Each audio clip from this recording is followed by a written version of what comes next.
All right, my beautiful friends, we are live. Let's wait for those tubes to connect themselves because it is day 4 of the RNC, and it's the big one. We're waiting for Donald Trump to come out and to speak, to accept the nomination for the Republican presidential candidacy position. We're excited about that. Been waiting for it, and a lot has happened over these past few days and weeks and months.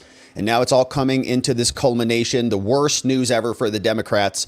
Everything that they've tried to do to stop Trump has failed. Trump is about to accept the nomination, and this train is on the way to the White House. So we've got right now Hulk Hogan, who is getting into it. So we're going to jump in and out of this RNC event, and then we're going to wait for the president to come out and speak. But man, Hulk Hogan is going on one right now. Let's listen to him. Live from the RNC. Whew, he's on a tear, man. Trump is up there.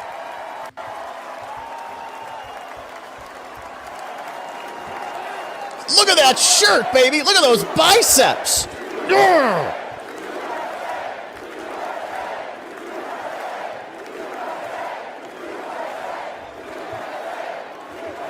What's up, Mama Pillow? Good to see you, Zena. What's up, Rainmaker? What's up, Mima? Nice to see you. It's a beautiful day. You know something, Trumpites? I didn't come here as Hulk Hogan, but I just had to give you a little taste. We appreciate it, Mr. Hulk. You know, my name is Terry Bollea. And as an entertainer, I love you too. And as an entertainer, I tried to stay out of politics. But after everything that's happened to our country over the past 4 years and everything that happened last weekend, I can no longer stay silent. Yeah!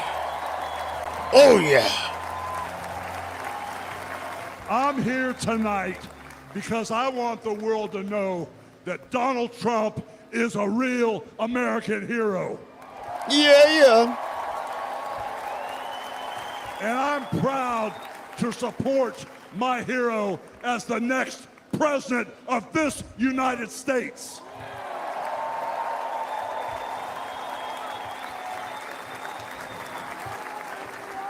You know, guys, I've known Donald Trump for over 35 years. You know, hold on a second, hold on. I just had a flashback. Man. This is really tripping. You know, the last time I was up on stage, Donald Trump was sitting at ringside at the Trump Plaza. I was bleeding like a pig, and I won the world title right in front of Donald J. Trump. And you know something? He's gonna win in November, and we're all gonna be champions again when he wins. That's right, baby. And like I said, I've known that man for over 35 years, and he's always been the biggest patriot, and he still is. He's always told you exactly what he thought, and he still does, brother. And no matter the odds, he always finds a way to win. And when he's back in our White House, America is gonna start winning again. Yeah!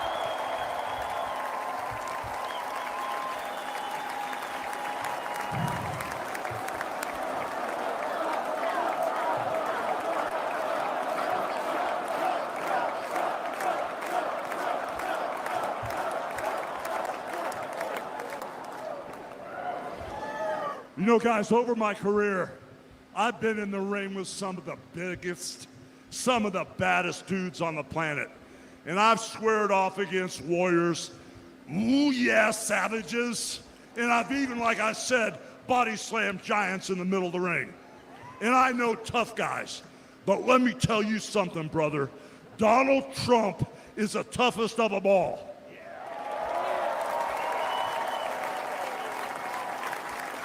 They've thrown everything at Donald Trump. All the investigations, the impeachments, the court cases, and he's still standing and kicking their butts. Yeah. Looking good, Mr. President. Thank you, Sheila. You know, we never had it better than the Trump years. Back then, we had a thriving economy. We had strong borders. We had safe streets. We had peace and respect around the world. But then we lost it all in a blink of an eye. Crime is out of control. The border is out of control. The price of food and gas and housing is out of control. And the only person who can clean this up is Donald Trump. Let's go.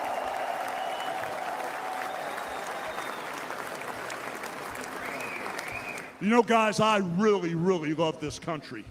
And I've lived the American dream. And I want my kids, your kids, and all those little teeny Hulkamaniacs out there to live the American dream too.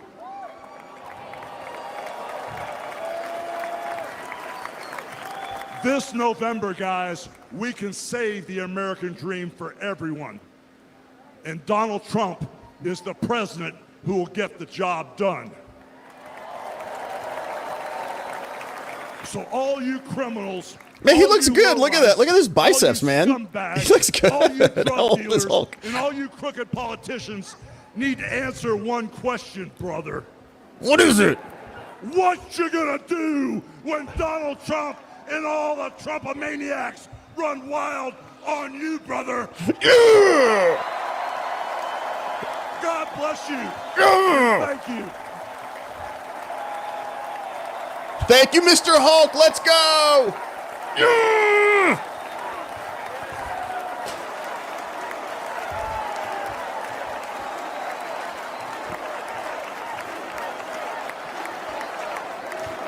Ladies and gentlemen, please welcome the President and CEO of the Billy Graham Evangelistic Association and President of Samaritan's Purse, the Reverend Franklin Graham. My friend, so we've got more activity afoot. Let's see what's going on here.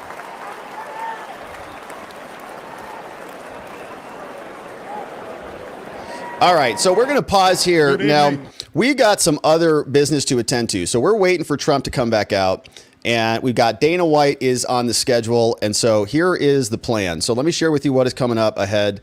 And this is what is in store. So here is the latest. Here's the schedule. We're going to keep an eye on what's taking place over there. But that was Hulk Hogan. And so they actually slotted him differently. Right now we have the president, CEO, Billy Graham Evangelistic Association. So he's speaking for a little bit. We've got Eric Trump, who's going to come back out in a little bit. Looks like we might be running a little bit behind schedule. But then Dana White's going to be in the house. Then President Trump is coming out. According to CBS, this is a little bit later at 9:09. I'm going to guess that this is going to be late. I'm going to guess that we're going to be here a little bit late. So we're going to keep checking in on what is happening over there. We're going to come back. We'll get some highlights from Eric Trump. Of course, we'll see what Dana White says and what President Donald Trump says. But today on the agenda, I had queued up some assassination stuff, but we'll save that for tomorrow because there was some breaking news that came out today that has the political class in a major huff. And so I want to go through this. You may have seen this. It was breaking news today that apparently Joe Biden is going to drop out. All right. So this is this guy's name. His name is Mark Halperin. You probably heard from him quite a bit. He is someone who was an insider. I think he wrote a book about the Obama win or something like that. Very close insider. But he came out with this report. He says multiple sources outline the apparent state of play on Biden at this time. It says plans to announce the withdrawal from nomination as early as this weekend was Sunday the most likely. So Biden's going to go is what this guy's saying. Says coming out on Sunday most likely. This is catching a lot of attention. Biden's people are furious about this. Says Biden is not going to resign the presidency. Biden will not endorse Kamala Harris, which sounds a little strange to me. That makes me not believe this because I don't know what else they're going to do. So they're going to have an open convention, according to this report, and they would not be allowed to vote on the first ballot. So super delegates would come in. Harris would be on there. 3 others. It's going to be like Newsom and Whitmer or whatever. Super delegates will not be allowed to vote on the first ballot. Harris is vetting at least 4 possible running mates, including Andy Bashir, and possibly Shapiro from Pennsylvania. More on this fluid situation on YouTube. So this was a big deal People flying all over the place on X today. A lot of people talking about it. A lot of people asking about it. And that's because Mark Halperin is a pretty reliable source. He's a political reporter, has written a bunch of books on this. And so a lot of people were going, what? Joe Biden's going to go?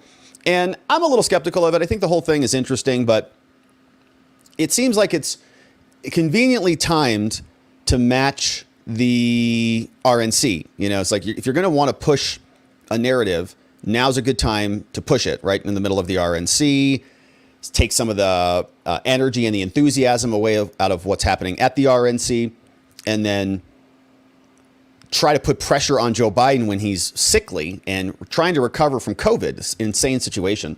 But here is what they write. And so here is actually Mark Halperin. He was over on with Newsmax, and he was explaining this. And here is what he said, what is happening here over at the Biden campaign. Carl, according to multiple Democratic sources, this is happening all of a sudden. Everyone said it would happen gradually and then all at once, and that's what's happening. According to my sources, President Biden has agreed to step down as the Democratic nominee. Oh, man. It will happen as early as this weekend. A speech has been drafted for him. Wow. He will continue on as president, is his intention.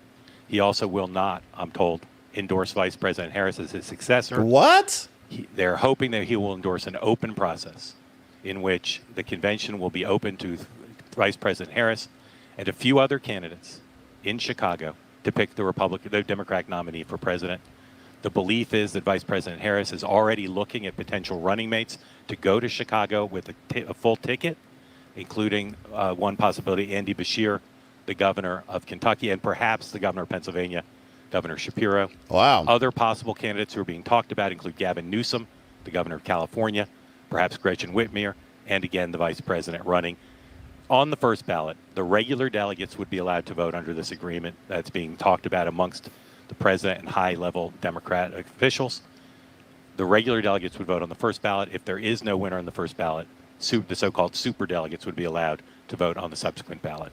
This decision was reached, I'm told, all of a sudden because of the high-level pressure from Nancy Pelosi, Barack Obama, and others, and as well as the decision of many of President Biden's top aides. So who told you this? That there is was the no question. path forward for him, that he would not be able to win this election, win the general election, and therefore he's stepping aside again as early as this weekend. So, Mark, what are the political ramifications for a party that based much of their platform on diversity, equity, and inclusion, and they're passing right over Kamala Harris, and he's not going to be endorsing her, according to your sources?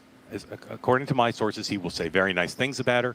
They do not want what some of my sources have been calling a Kamala coronation, that the problem, in part, that they found themselves in was that President Biden was not seriously challenged for the nomination.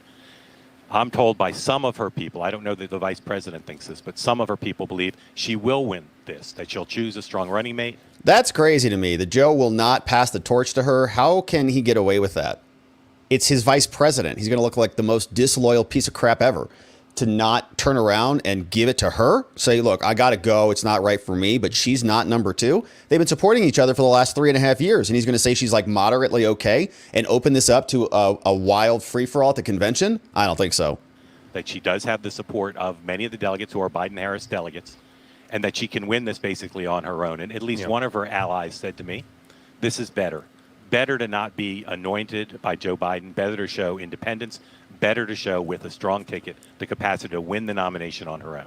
Well, Mark, that said, though, you're very familiar with campaign finance laws. That sounds like cope to me. She's the vice president of the country. Yes, she's as incompetent as Joe. I think their problem is that she's terrible. No one likes her. So they need to get rid of her. So their argument to her was, oh, Kamala, look, we're going to not make you automatically the next person. We're going to let you go fight for it. She's like, why would I do that? She's like, because it's good for you. So that you can go prove your self-worth and explain who you are and earn it fair and square. And she's like, okay, I guess that makes sense because she's so dumb. But they can't stand her. They're trying to find some way to get rid of Joe and Kamala in one fell swoop, but they can't do it, man, because if they get rid of Kamala, woo, people are going to be pretty upset about that. So here is the rest of that comment. He has, 200 and 300 million in his war chest right now. I believe, and my understanding is Kamala would be the only one who could absorb that and continue on the campaign. How's that going to work when all their big pocket donors have already pushed for that? Well, There's all sorts of money, right? There's super PAC money, there's low dollars.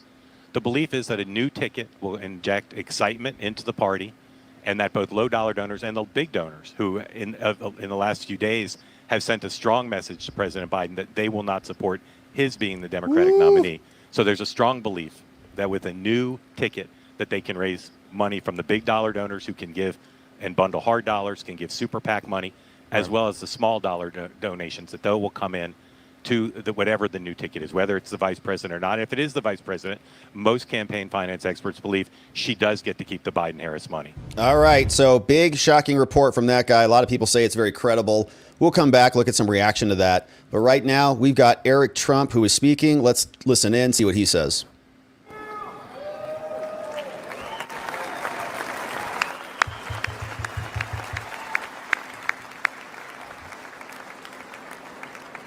My father was clear it would not be easy, that there would be a huge price to pay. The attacks would be vicious. Looking back, that was an understatement.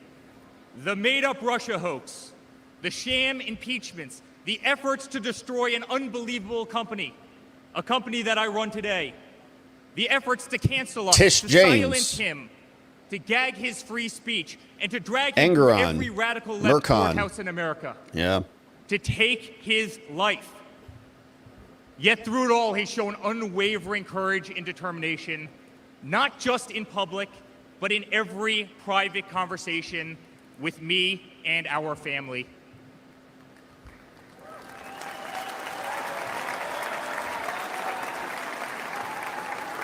He stood tall, fueled not by personal ambition, but by a profound love for this country and a love for all of you, the American people. That man is my father. That man is the 45th president and soon to be 47th president of the United States. That man is Donald J. Trump.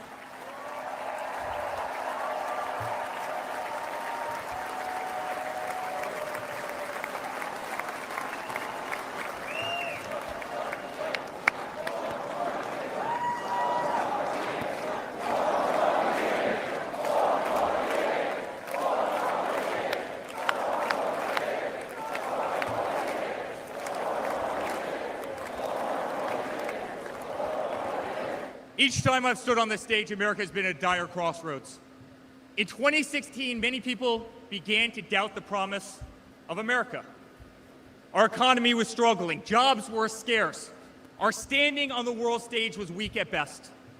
Veterans were forgotten, our military was in shambles, our educational system was broken, ranked 30th in the world.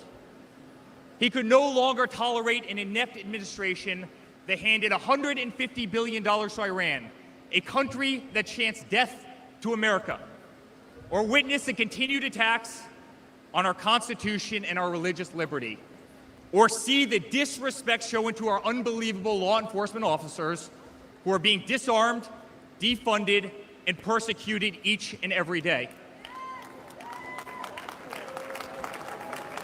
He could no longer stand to see words like Christmas stripped from public use or the Pledge of Allegiance removed from our schools. But my father saw potential where others saw despair. Donald Trump built the New York City skyline. He did so during a time when businesses were turning away from the city he loved. Crime was rampant. The streets were dirty. But he had the Midas touch, and he turned those streets and neighborhoods into gold.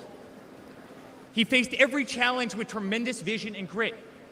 As he did during the 2016 election, he rolled up his sleeves. He remained unapologetic.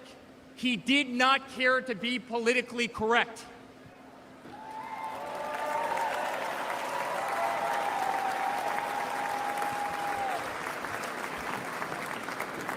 He restored hope. He restored a voice to millions of Americans who had been ignored. He restored the American dream. Under my father's leadership, the economy climbed to record heights. Jobs were created at an unthinkable pace. Unemployment reached historic lows across all demographics. Wage growth soared. He cut taxes for hardworking families and businesses. He slashed regulations. We saw the greatest 401k increase in American history.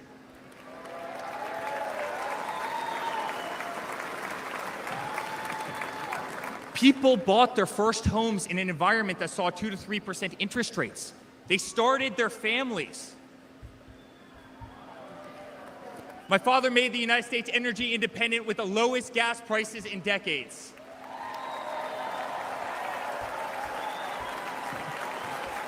My father made the United States safe. Our borders were closed. There was peace in the Middle East. Soleimani, al-Baghdadi, the terrorists were dead.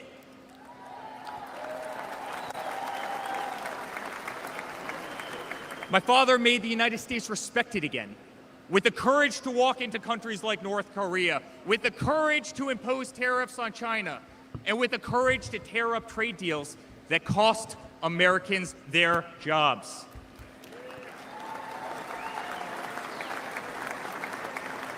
He brought manufacturing back to America. Small businesses flourished. He did what he promised. He put America first. We were winning. Donald Trump made America great again.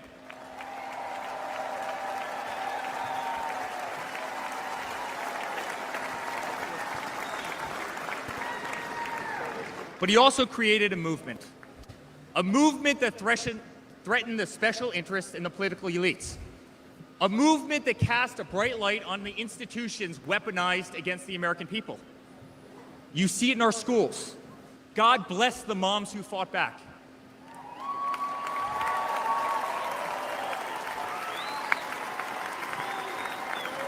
You see it in your workplace. You see it on every news station, in every newspaper. You see it in the military. The most iconic military installations on planet Earth are stripped of their identity and renamed. Fort Bragg, Benning, Fort Hood. You see it in Hollywood. You see it in our two-tier judicial system. They don't even hide it anymore. No, they don't. My father has been censored. The former president ripped off Twitter, Instagram, and Facebook while terrorist organizations remain intact. Violating our rights to hear from him. Targeted by far-left Democrats, funded by special interest groups, and hand-picked judges. My father has been pulled off the ballots of states, radical justices attempting to defy the will of millions of Americans who adore who he is and what he stands for. My father even became the target of an assassin who almost killed America's single greatest hope for our future. The swamp is terrified of this incredible movement.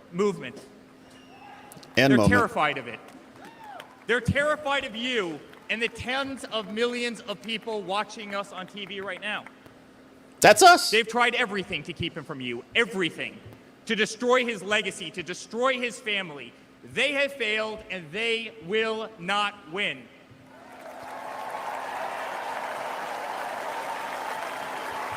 Thank you, Sheila.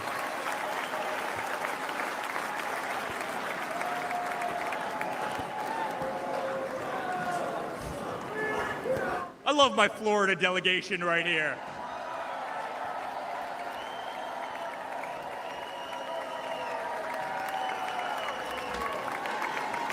Thank you, Tony. My father stands before you with the most votes of any Republican candidate in the history of our nation. He has defied the predictions of every political pundit. He fills stadiums across our country. He energizes Americans to the issues facing this nation and does so with unvarnished honesty. He is not a threat to democracy. He is a threat to those who despise our republic, many whom are bought and sold, bribed and coerced, people who have never signed the front of a check and who have been dependent on the government their entire adult lives. Thank you, Bob. Today, as it was in 2016, America's at that crossroads again. Energy prices are soaring. Interest rates are crippling. Everything is unaffordable. The US dollar has been diminished. Inflation has made it impossible for Americans to live, to save for their future. Our infrastructure is crumbling. Our border is out of control. Millions are dead and displaced in Russia and Ukraine, a war that has no end, and a war that we are funding. The Middle East has become a hornet's nest. Our greatest ally, Israel, totally under siege. Fentanyl is killing our youth and destroying families, while the current administration stands idly by, hoping their inaction will import illegal votes. Ignoring it. Crime Thank you, Mima. terrorizes our cities and our suburbs as far-left policies handcuff police. Male athletes, guys my height, 6'5", are swimming in women's sports.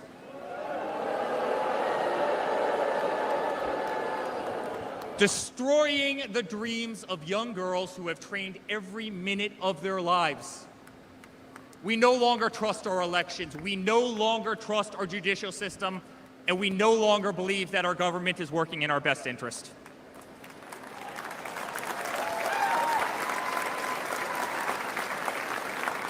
What's up, Uncivil Law in the House? In spite of where we are today as a nation, I'd like to speak to every American. To the homeless veteran sleeping under a bridge as illegal immigrants are housed in the most expensive hotels in New York. I'm sorry. We know it's wrong, and we will fix it.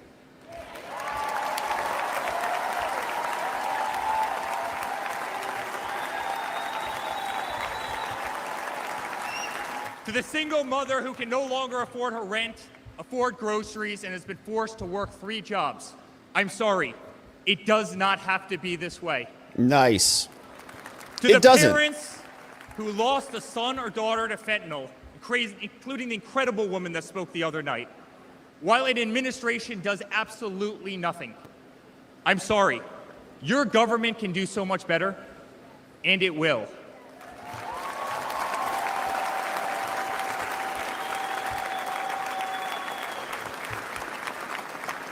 To the children who are being brainwashed instead of learning the fundamentals in school, I'm sorry.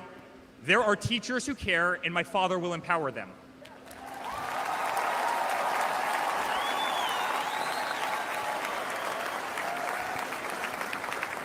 To the law enforcement officers, our brave Border Patrol, Secret Service agents who work every single day to protect our communities, knowing damn well that the system will throw you under the bus, I'm sorry. We will stand behind you.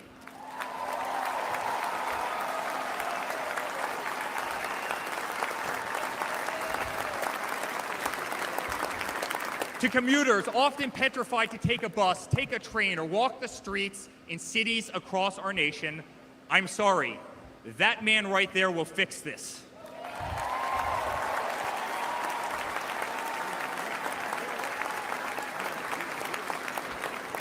To the construction workers, to the middle-class families, to the families with children with disabilities, families who can no longer afford medical benefits or to take a vacation, I'm sorry. We will make America great again. Yeah.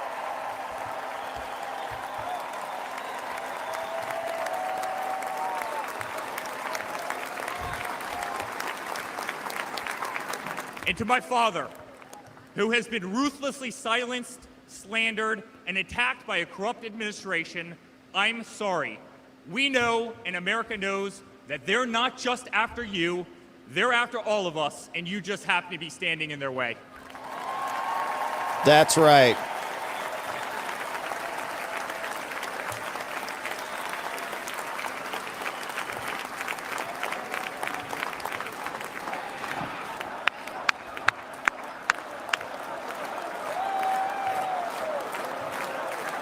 What's up, Richard? To all Americans watching tonight, the greatest retribution will be our success. Success not just for ourselves, but for our grandchildren and our children. Under President Donald J. Trump, the swamp will be drained. America will be respected. Our cities will be safe. Our streets will be clean. And our border will once again be secure.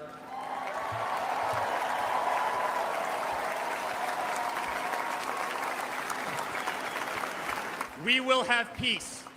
We will have prosperity. Your hard-earned tax dollars will enrich a better America, not be squandered in corrupt foreign nations.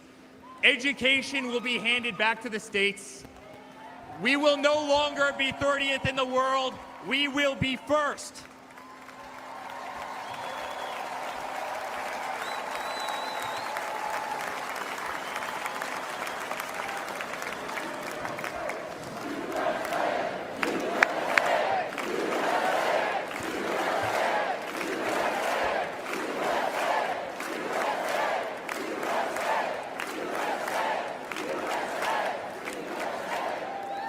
Our children will understand family, our children will have values, and our children will love God.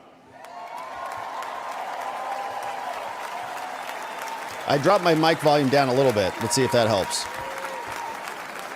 Our country will prioritize free speech, respect freedom of religion, and honor our Constitution.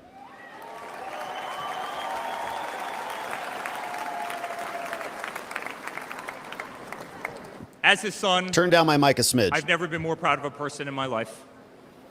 A man who has defied all odds more than once. A man who believed in the promise of America when others turned away. A man who saw a nation in need of a champion and answered that call with unwavering determination and courage. A man who survived a bullet that was intended to eliminate him permanently from our future Yes. and from our family. Yes.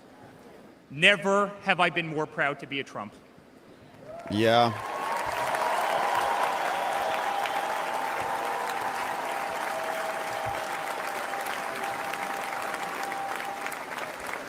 Never have I been more proud to stand by my father's side. I remain incredibly honored to be part of this journey, a journey with all of you. A journey to save the greatest country on earth. A journey with the most incredible people I have ever met. Dad, 5 days ago, Laura, Luke, Carolina, and I held our breath as we saw blood pour across your face. Crazy. Wild time. By the grace of God, divine intervention, and your guardian angels above, you survived.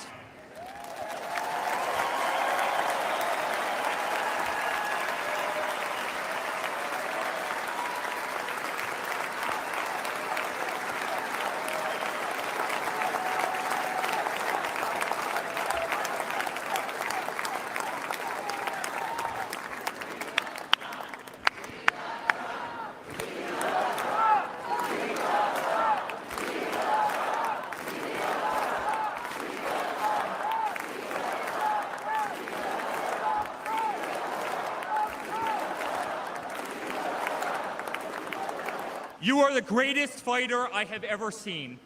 You are strong, you are full of life, and you are unapologetic.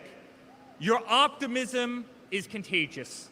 Your backbone is unbreakable.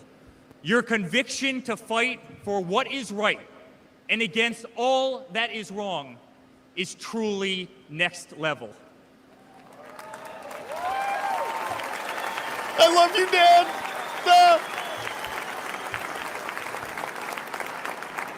The whole world saw your strength as you stood up.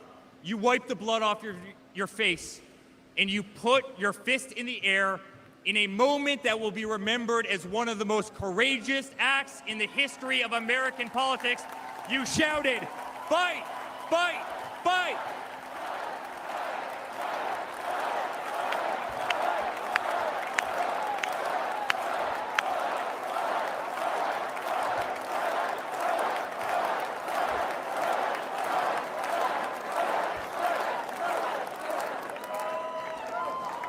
I'm honored to be your son.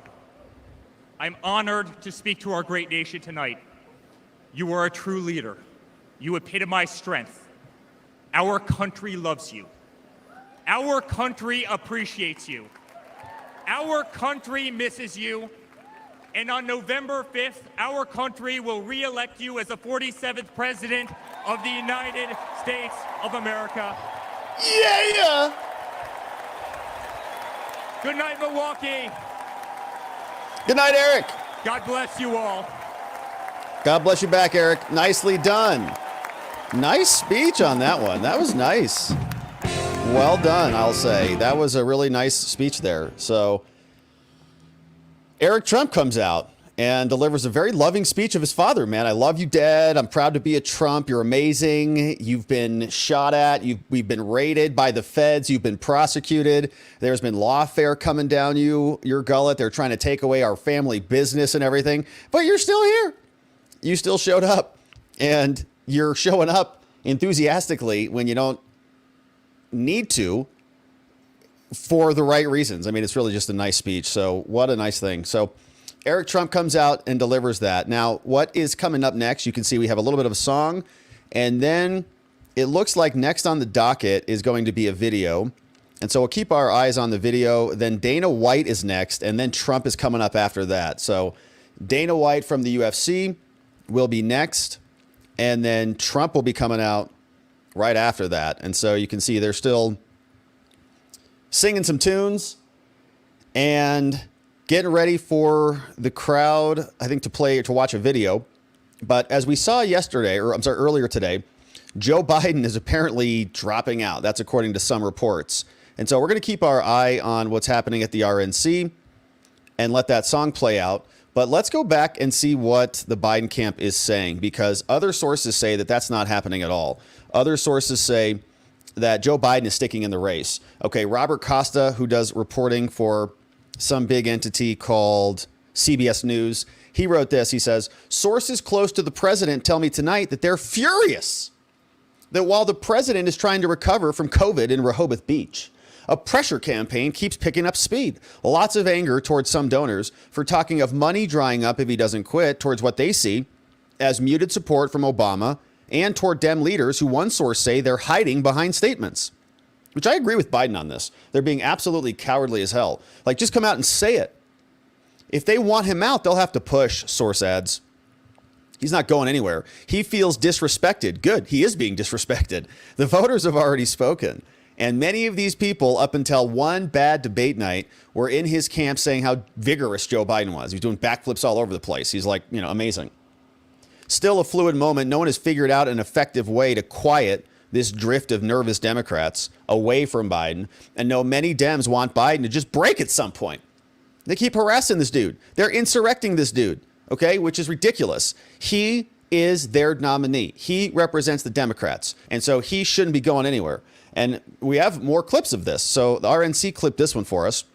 Just dropped this one about an hour and a half ago. Said here that the Biden campaign co-chair, Cedric Richmond, says absolutely not. Okay, he's not going anywhere. Get a grip, all right? Here is what he says. So hopefully he's right. Hopefully Joe stays in. Now, the problem with all this, of course, is they stay in until the very last minute. Then they leave, and then we all go, okay, so you were just plotting, you were just planning and getting your pardons in order before you were going to make your decision. So here is what the campaign spokesman said for Joe. Can you first talk to us about whether the reporting in the New York Times and in other outlets is correct that President Biden is considering stepping off of the Democratic ticket? The New York Times reporting is absolutely wrong, and it's been consistently wrong. The president has said that he is running, and it's the end of the story. Good. And so he was just out here in Nevada talking to the NAACP, and he is running his campaign along with the vice president. Can you first talk to us about whether... Good. So he's sticking around. That's good. That's exactly what we want to see, because he's their nominee and he represents the Democrats perfectly. So sources are very upset that this is even happening. I don't know what their problem is. Joe Biden seems perfectly fine. In fact, here he was. I think he might have been trying to kiss this other woman, which, is a common thing that happens. It's hard to tell. First of all, Jill's in blue and that other woman's in blue. Jill has blonde hair. That other woman has blonde hair. And, they're about the same age, it looks like. So he's about to, get down on the get down. He's like, hey, what's up, Mama? Is it bedtime now? Is it nap time? What time is it? Is it 6 p.m.? Do I get my ice cream now? And Jill comes up and says, hey, that's the wrong woman. Look at this. Look how close they are. Talk about personal distance. Is she trying to kiss him? What's going on? All right. Anyways, here's the president. He's totally competent. He can definitely do this. Joe. Oh, it's me. Oh. He's like, I really like that woman, though. Anyways, all right. So funny stuff. Who knows what the hell he's doing? He doesn't know where he is. So we have other reactions. So they brought out this guy. His name is a co-chair, Chris Coons. Yeah, Democratic National Co-Chair for Joe Biden. He got asked about this from CNN today. Wolf Blitzer, of course, getting into this, saying, are you sure he's not going to leave? Are you really sure? Oh, my goodness. Look who's here. It's Melania is in the house. So we see some footage. There's Melania in the house. Let's see. Is she coming out to speak? What a first lady, man. Gorgeous.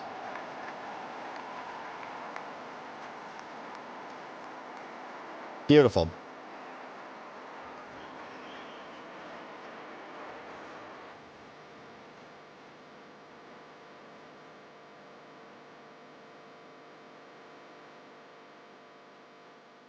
I love your color. I love your color. It looks so good. She says, yeah, I know. I know. Of course it looks good. What's up, Melania? Hello. Hey.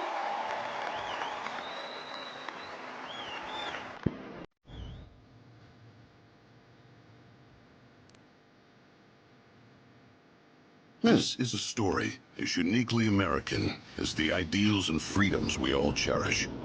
A story of a life dedicated to dreaming big. A story about giving back to the people in his beloved city. But most of all, this is a story about putting his country first. And it's a story best told in pictures.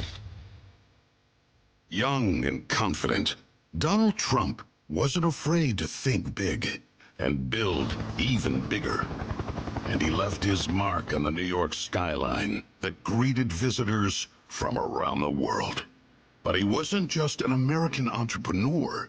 He became a folk hero.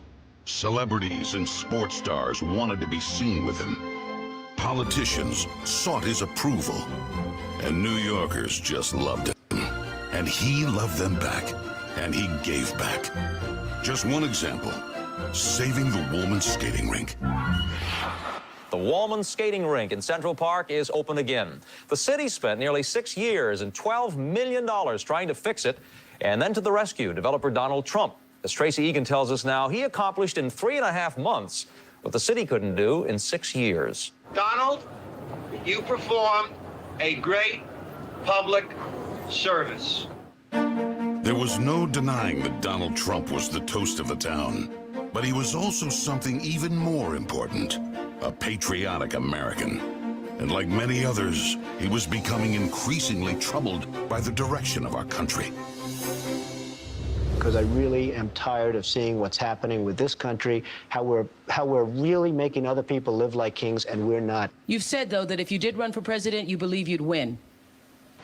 Well, I don't know. I think I'd win. I tell you what, I wouldn't go in to lose. I've never gone in to lose in my life. And if I did decide to do it, I think I'd be inclined. I would say that I would have a hell of a chance of winning, because I think people, I don't know how your audience feels, but I think people are tired of seeing the United States ripped off. But who would ever run for president and leave such a glamorous life?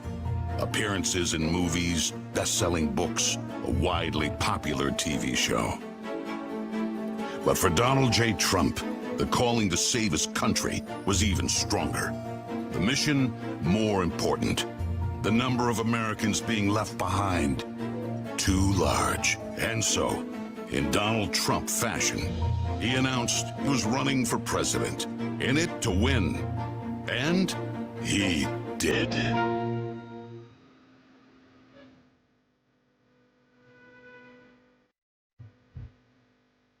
Okay, it's movie time. I like it. First day in office, the Washington politicians learned something about President Trump. He's not afraid to fight for what he believes in. They call that having the courage of your convictions.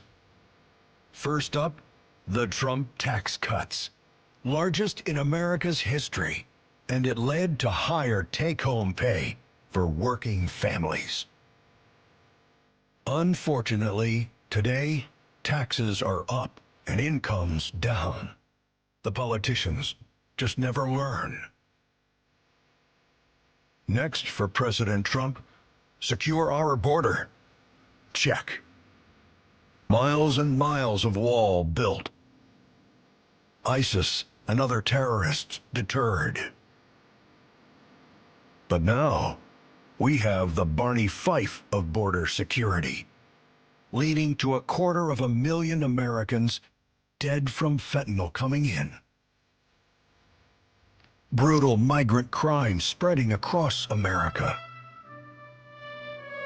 And ISIS, now here. President Trump promised he'd keep America out of endless wars. Welcome words to the families of our young men and women who serve. And another promise kept. He started by strengthening our military, then traveled the world, meeting with our allies, and even with our main adversaries, just so they understood that America's strength and resolve was back. Because that's what a strong commander-in-chief does. And it led to a stable world at peace and our troops safe. Today, a different story. Our enemies smelled weakness, then set the world on fire. Putin saw it, then invaded Ukraine. Yeah. Hamas saw it, then started a war in the Middle East. Nice.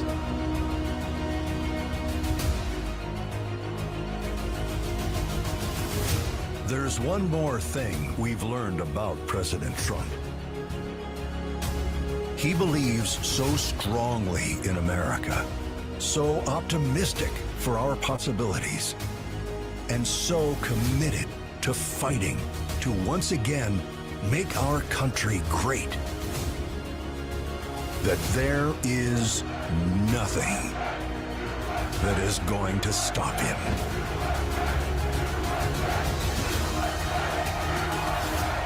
Nice, baby. Yeah. Listen to that crowd. Woo! Crowd is roaring back there. Ladies what a great and gentlemen, video. Please welcome Kid Rock. Kid Rock! Bar with the bar. That guy? All right, so we'll let Kid Rock do his thing, and we'll keep paying attention to what's happening over there. So they're going to do the little Kid Rock routine. Of course, if you want to go indulge in that, there are many other streams that are listening to that at the moment. But we'll keep poking around and see what's happening. So he'll do his show, and then we'll come back and we'll see who's coming up next. Now, coming up next is supposed to be Dana White, I believe. Eric Trump has come out. It's going to be Dana White for a short speech and a short introduction, and then President Trump will be up after that. And we'll see what's cooking over there. But we also saw Chris Coons. Now, Chris Coons, I don't think we played this, right? This is the one I got distracted by Melania's beautiful red dress. We have the new clip. This got clipped by OSINT Defender.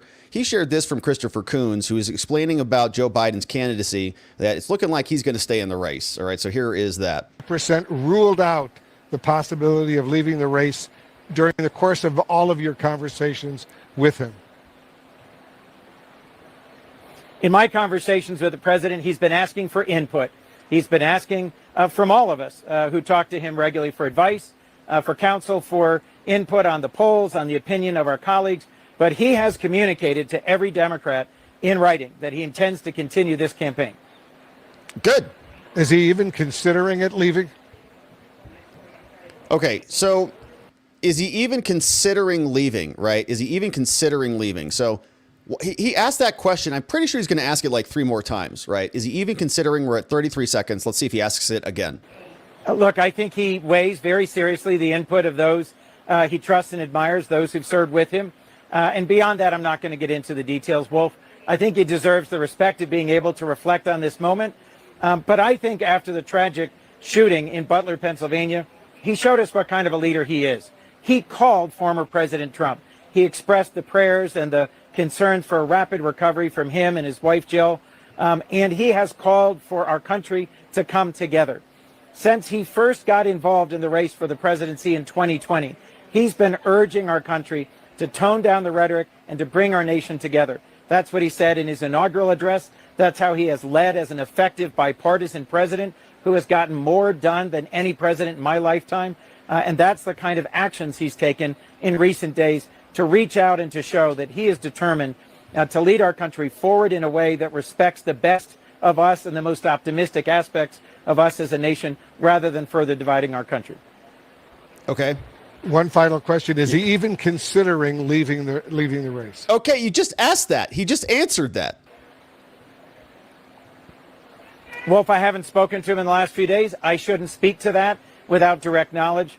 But I will tell you, like every Democrat, he's very concerned by what we're hearing from Milwaukee, where an inexperienced anti-abortion zealot has just been placed one heartbeat away from a 78-year-old who has no new answers for America's challenges on that convention stage in Milwaukee. Okay, so he's answered that multiple times, and Wolf just doesn't like the answer. Are you sure? Has he made a decision? Yes, he's made a decision. Has he made a decision about staying in the race? Yeah, that's the decision I just answered. Is he going to decide again? He's already decided. But what about tomorrow? Will there be new decisions tomorrow? He's staying in the race.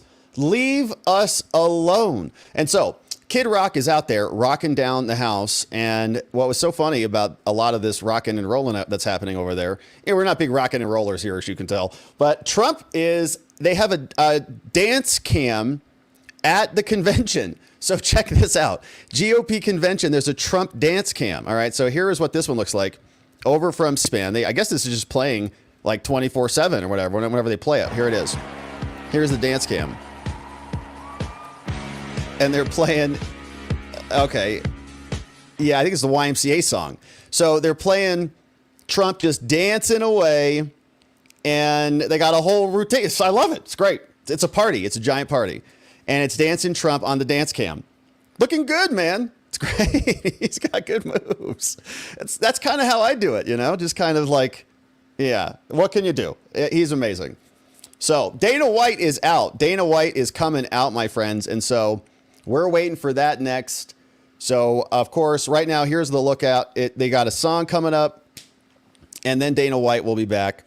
And so we'll see what he says as we await Trump coming out soon. Now, this was the scene when Trump was making his way in. So this is what the crowd sounded like today. And he came out to Back in Black by AC/DC, my understanding is. Let's listen. President Donald J. Trump.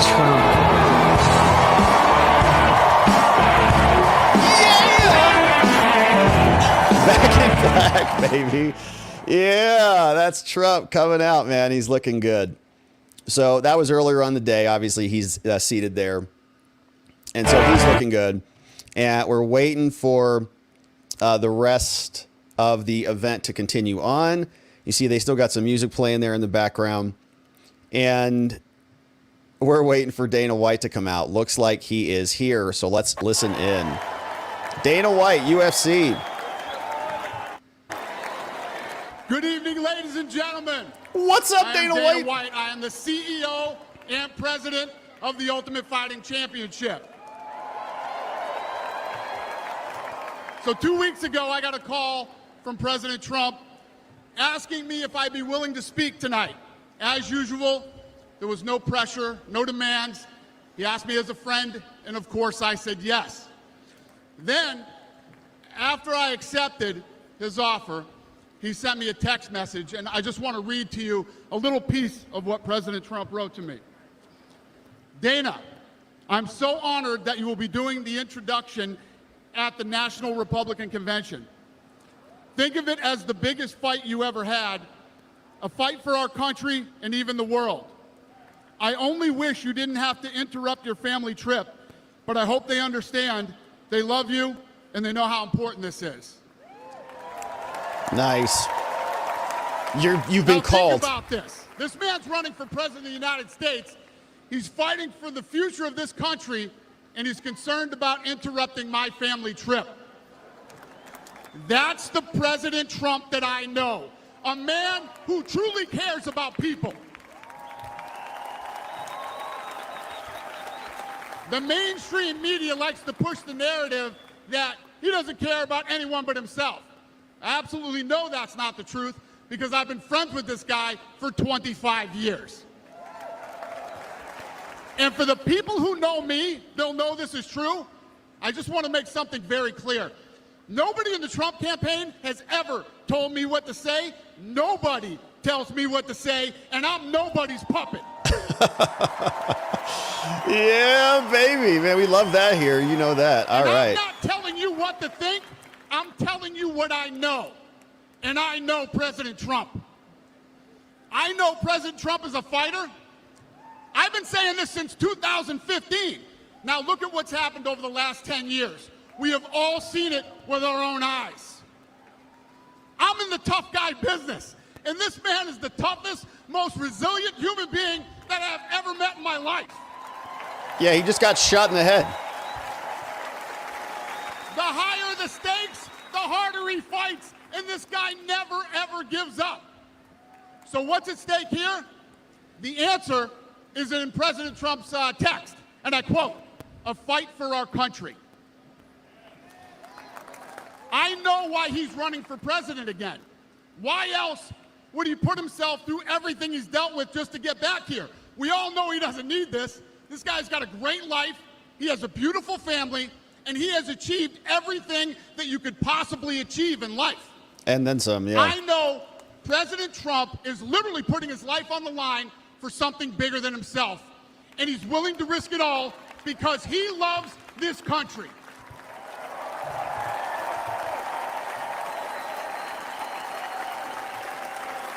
And I know he wants what's best for the American people, all American people. I know he's running for president to save our American dream.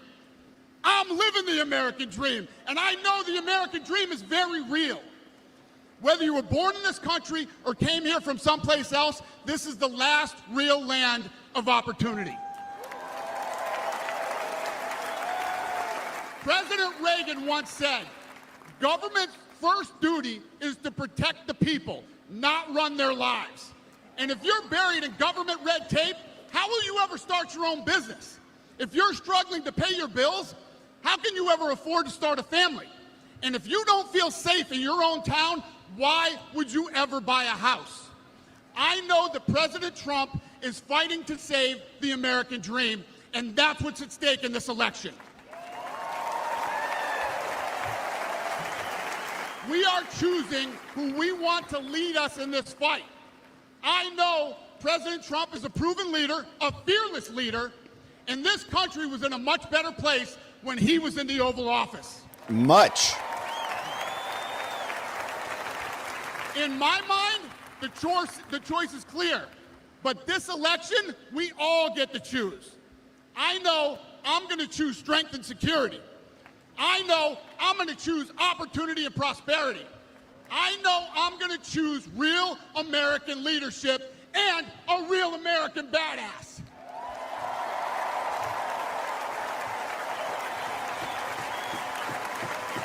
And I'm not telling you what choice to make, and I'm not telling you what to think.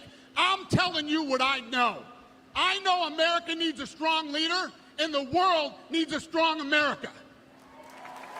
I know Donald J. Trump is the best choice for President of the United States. My fellow Americans, it is my honor to introduce the 45th and soon-to-be 47th President of the United States, Donald J. Trump. Yeah! Let's go! Mr. President! That was a burner. Nice job.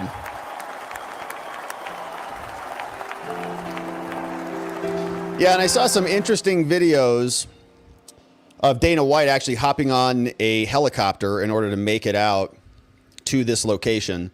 And so we've got some song, and I wonder if we're going to have some intro music. All right, so we got some nice music coming in, and I think that they're going to play that as Trump comes out. So Dana White, I think, as he mentioned, he was on a family vacation and had to hop aboard an airplane or a helicopter. I thought I saw a post to that effect, but I can't find it at the moment. So, all right, so they've got some music cooking. Let's see what you guys say about a lot of this, man. I see some great donos in the house. This one came in from Rick. says, love Trump and prayers go out to him and his family. Trump dancing on Soul Train in the 80s. Is that a real video? Man, he was getting jiggy with it. Just like Will Smith says, go Trump. Good to see you, Rick. Thanks for that. Yeah, that was a very interesting video. And well done. I mean, the production quality of this whole event has been wild. The stage looks beautiful. It's really well done.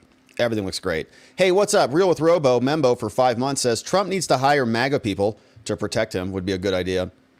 People who don't want him dead are running his security. So we got some flashing lights. Let's see. Are they still? All right. So we'll still let that go. Now we have here, Steph D, what's up? Says, my husband discovered Alina Abba tonight. What's up? Shout out to him. I mean, what do you mean? Like as a lawyer or something? Obviously, you know, he's just interested in her legal analysis. Hey, here's Trump. He's coming out, baby. Let's see. Walking out.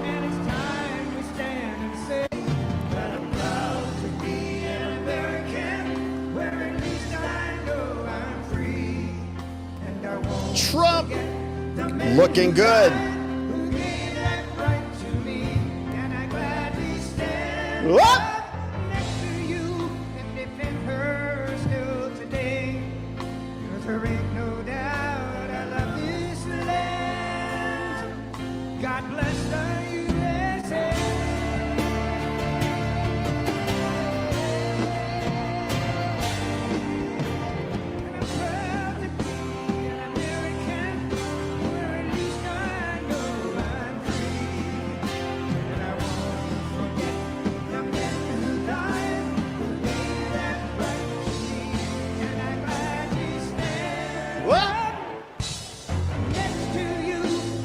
Looking good, Mr. President. Looking strong.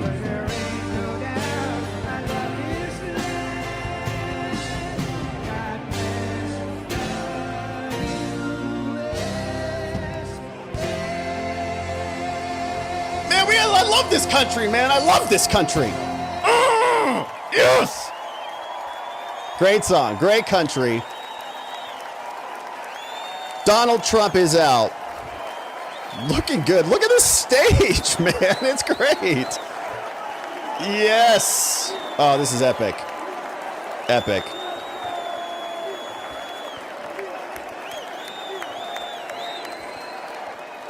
Wow.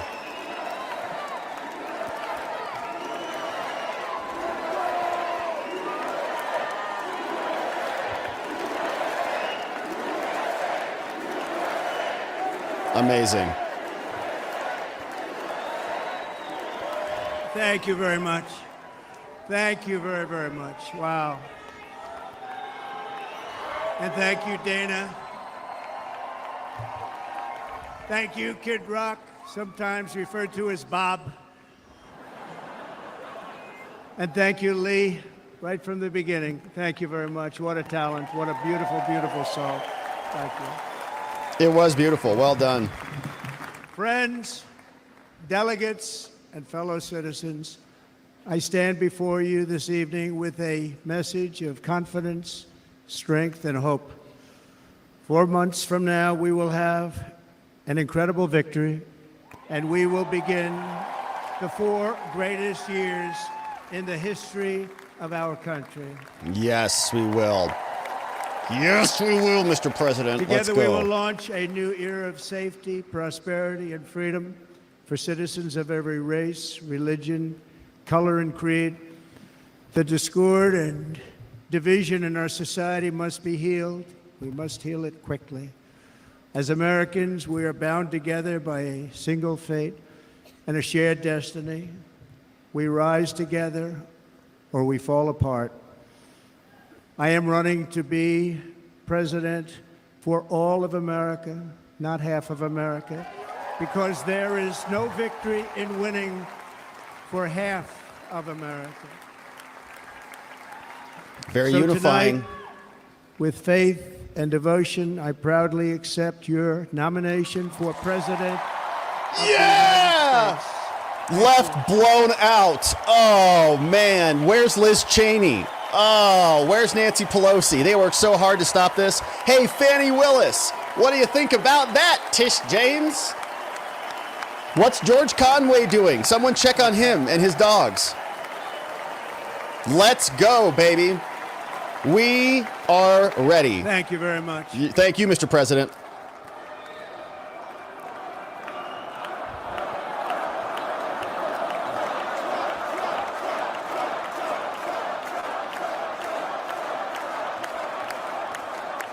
Thank you very much. And we will do it right. That's right. We're going to do it right. Let me begin this evening by expressing my gratitude to the American people for your outpouring of love and support following the assassination attempt at my rally on Saturday. We're glad you made it, sir. Glad you're here. This speech almost didn't happen. We were like 1 millimeter away. The assassin's bullet came within a quarter of an inch of taking my life. So many people have asked me, what happened? Tell us what happened, please. And therefore, I will tell you exactly what happened. And you'll never hear it from me a second time because it's actually too painful to tell. Wow. It was a warm, beautiful day in the early evening in Butler Township in the great Commonwealth of Pennsylvania. Music was loudly playing, and the campaign was doing really well. I went to the stage, and the crowd was cheering wildly. Everybody was happy. I began speaking very strongly, powerfully, and happily, because I was discussing the great job my administration did on immigration at the southern border. We were very proud of it.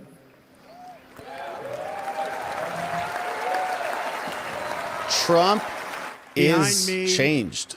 And to the right was a large screen that was displaying a chart of border crossings under my leadership. The numbers were absolutely amazing. In order to see the chart, I started to, like this, turn to my right and was ready to begin a little bit further turn, which I'm very lucky I didn't do, when I heard a loud whizzing sound and felt something hit me really, really hard on my right ear. I said to myself, wow, what was that? It can only be a bullet. And moved my right hand to my ear, brought it down. My hand was covered with blood, just absolutely blood all over the place. I immediately knew it was very serious, that we were under attack, and in one movement proceeded to drop to the ground. Bullets were continuing to fly as very brave Secret Service agents rushed to the stage, and they really did. They rushed to the stage.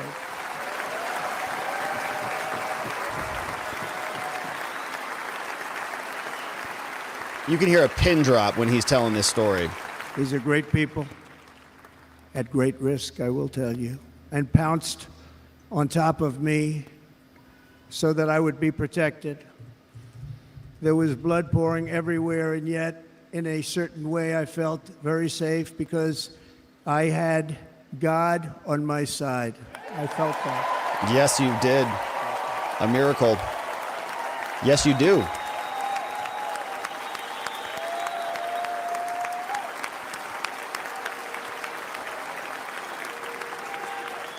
The amazing thing is that prior to the shot, if I had not moved my head at that very last instant, the assassin's bullet would have perfectly hit its mark, and I would not be here tonight. No. We would not be together. Nope.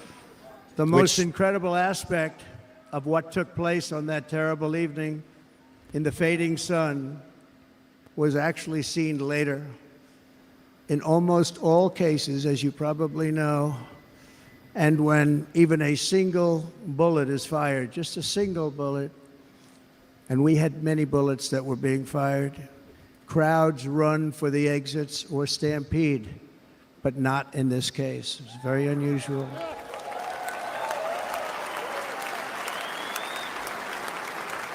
They did not want him This here. massive crowd of tens of thousands of people stood by and didn't move an inch. In fact, many of them bravely but automatically stood up looking for where the sniper would be. They knew immediately it was a sniper. And then began pointing at him. You can see that if you look at the group behind me. That was just a small group compared to what was in front.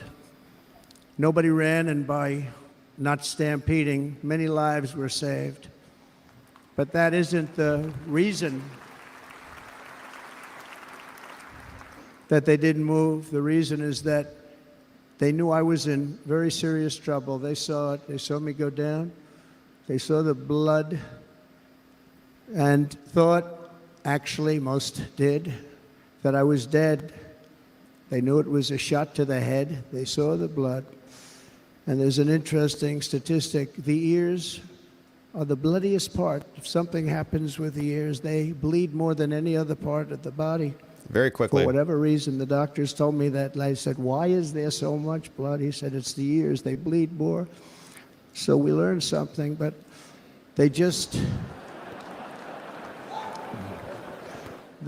this beautiful crowd, they didn't want to leave me. They knew I was in trouble. They didn't want to leave me. And you can see that love written all over their faces. Wow. We have the best people, folks. We have the best people. Incredible people. They're incredible people. Bullets were flying over us, yet I felt serene.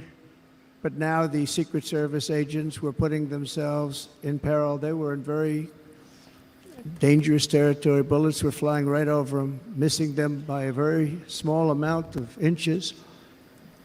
And then it all stopped. Our Secret Service sniper, from a much greater distance and with only one bullet used, took the assassin's life, took him out.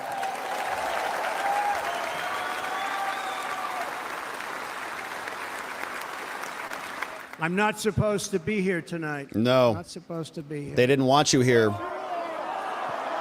They wanted an open forum convention. So they could vote for someone else.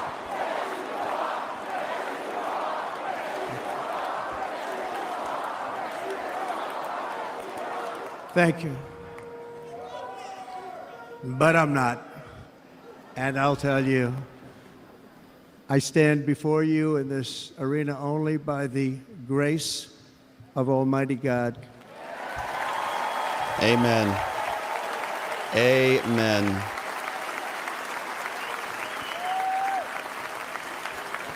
In watching the reports over the last few days, many people say it was a providential moment. Probably was. When I rose surrounded by Secret Service, the crowd was confused because they thought I was dead, and there was great, great sorrow. I could see that on their faces as I looked out. They didn't know I was looking out. They thought it was over. But I could see it, and I wanted to do something to let them know I was okay. I raised my right arm, looked at the thousands and thousands of people that were breathlessly waiting, and started shouting, "Fight, fight, fight." Heck yeah.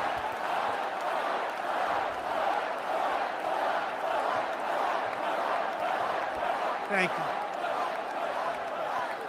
you. Once my clenched fist went up, and it was high into the air. You've all seen that.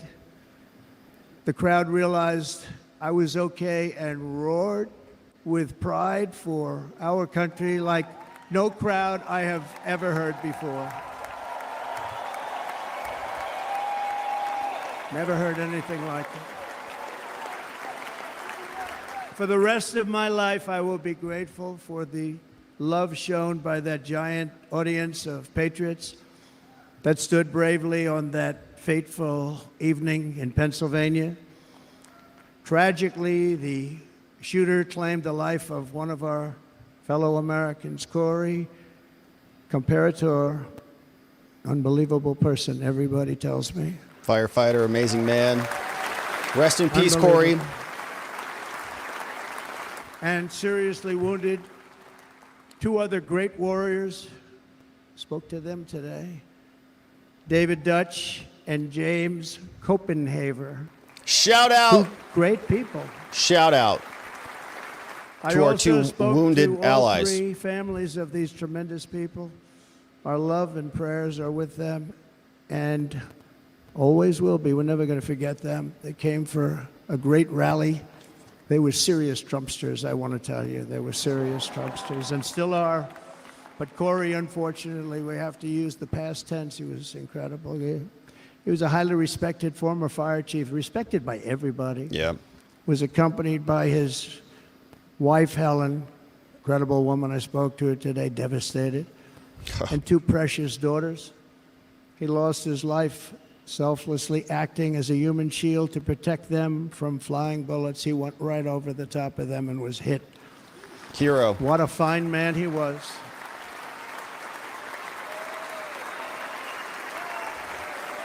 Prayers to the family. Comparator family. Corey, rest in peace. Trump's walking over to the firefighter outfit. Comparator for Corey.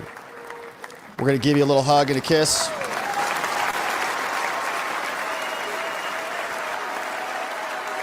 Nice gesture.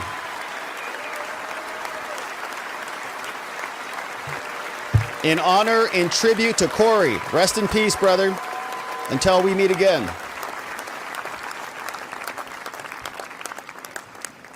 I want to thank the fire department and the family for sending his helmet, his outfit, and it was just something, and they're going to do something very special when they get it. But we did something which cannot match what happened, not even close.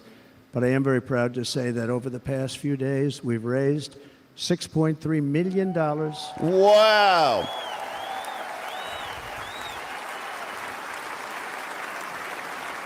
For the families victims, of yep. David, James, Amazing. and Corey, including from a friend of mine, just called up. He sent me a check right here. I just got it. $1 million. Whoa! Whoa, baby! From Dan Newland. Thank you, Dan. Thank you, Dan. Shout out to Dan Newland, man. That's a big super chat, brother. Thank you, Dan. Again, when speaking to the family, I told them, I said, well, I'm going to be sending you a lot of money, but it can't compensate. They all said the same thing. You're right, sir. We appreciate so much what you're doing, but nothing can take the place in the case of Corey. And the other 2, by the way, they were very, very seriously injured, but now they're doing very well. They're going to be okay. Good. They're going to be doing very well.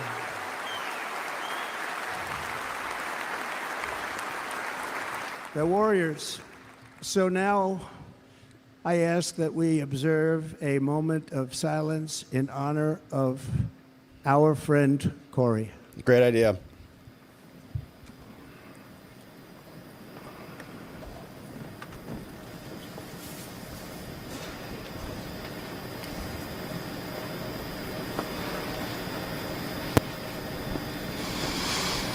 There is no greater love than to lay down one's life for others. This is the spirit that forged America in her darkest hours, and this is the love that will lead America back to the summit of human achievement and greatness. This is what we need. Despite such a heinous attack, we unite this evening more determined than ever. I am more determined than ever, and so are you. So is everybody. Let's go, baby. Woo! He looks more determined. He looks stoic and resolved and vulnerable as well tonight. Thank you. Thank you very much. Amazing.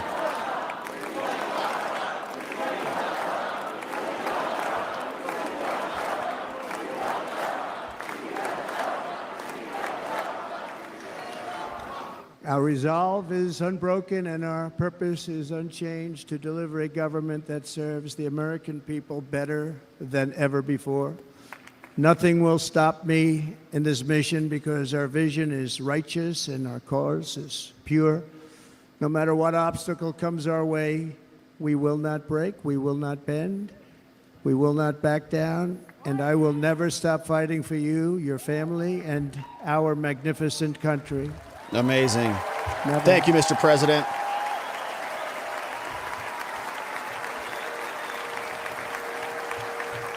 And everything I have to give with all of the energy and fight in my heart and soul, I pledge to our nation tonight. Thank you very much. I pledge that to our nation.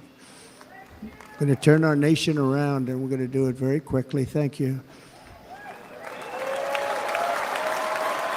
Looking forward to it, Mr. President.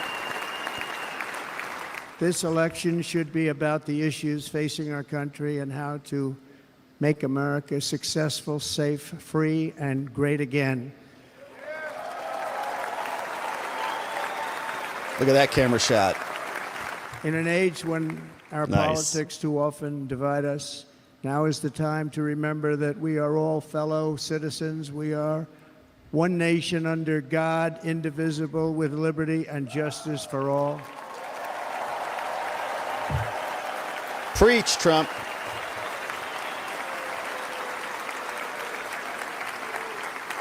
And we must not criminalize dissent or demonize political disagreement, which is Right. what's been happening Yes. in our country lately at a level that nobody has ever seen before.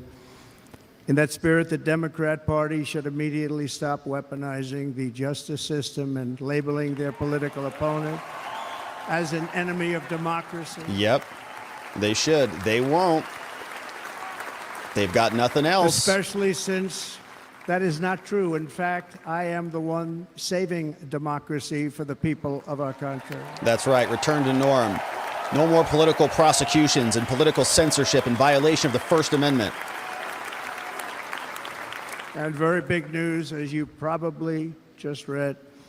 On Monday, a major ruling was handed down from a highly respected federal judge in Florida, Eileen Cannon, finding that the prosecutor and the fake documents case against me were totally unconstitutional, and the entire case was thrown out of court. Good. He's notifying the American people. Thrown out of court. Notifying the American people. Case dismissed. If Democrats want to unify our country, they should drop these partisan witch hunts, which I have been going through for approximately 8 years.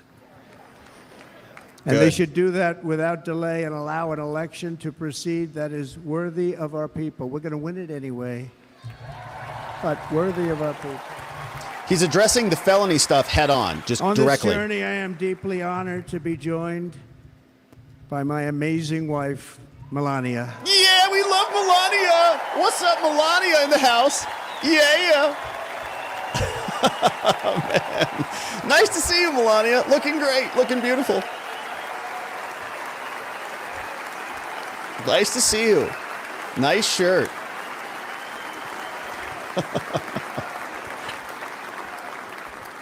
And Melania, thank you very much. Classy lady. You also Classy. did something really beautiful, a letter to America calling for national unity, and it really took the Republican Party by surprise. I will tell you, it was beautiful. We read the whole thing here. Beautiful letter. Very well written. Incredibly...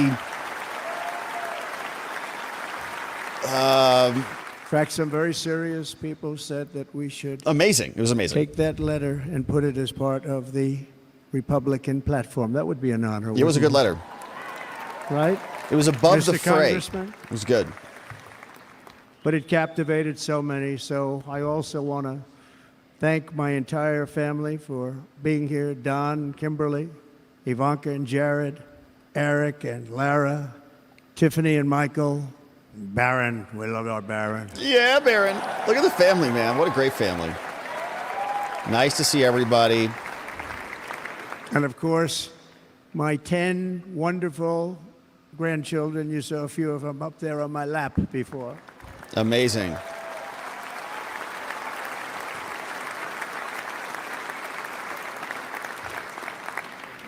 And how good was Dana? Was Dana good? I mean, was he good? Amazing. Yeah, he was great.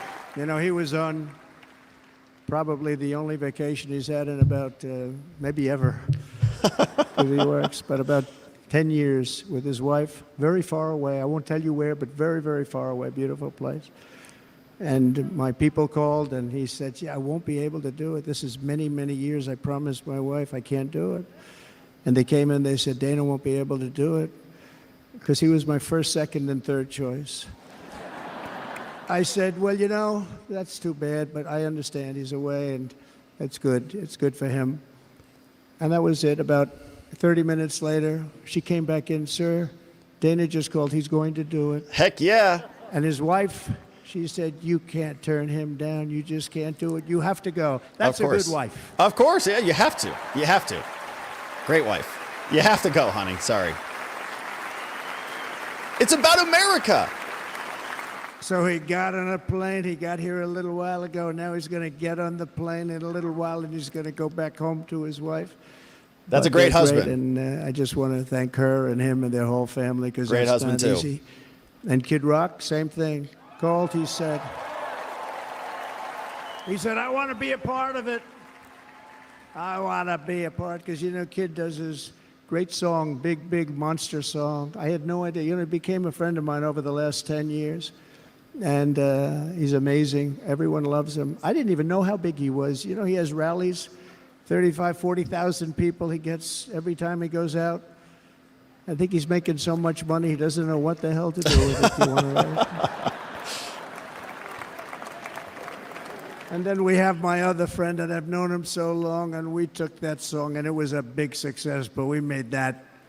I saw a chart of great songs to America. That was #1 on the chart recently, #1. Number one, there's something happening, Mr. President. That's Lee Greenwood, very special. Everybody wants to jump person. in. He's a beautiful man.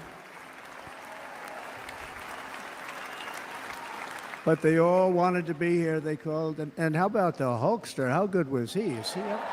Heck yeah, brother. Boy, oh boy.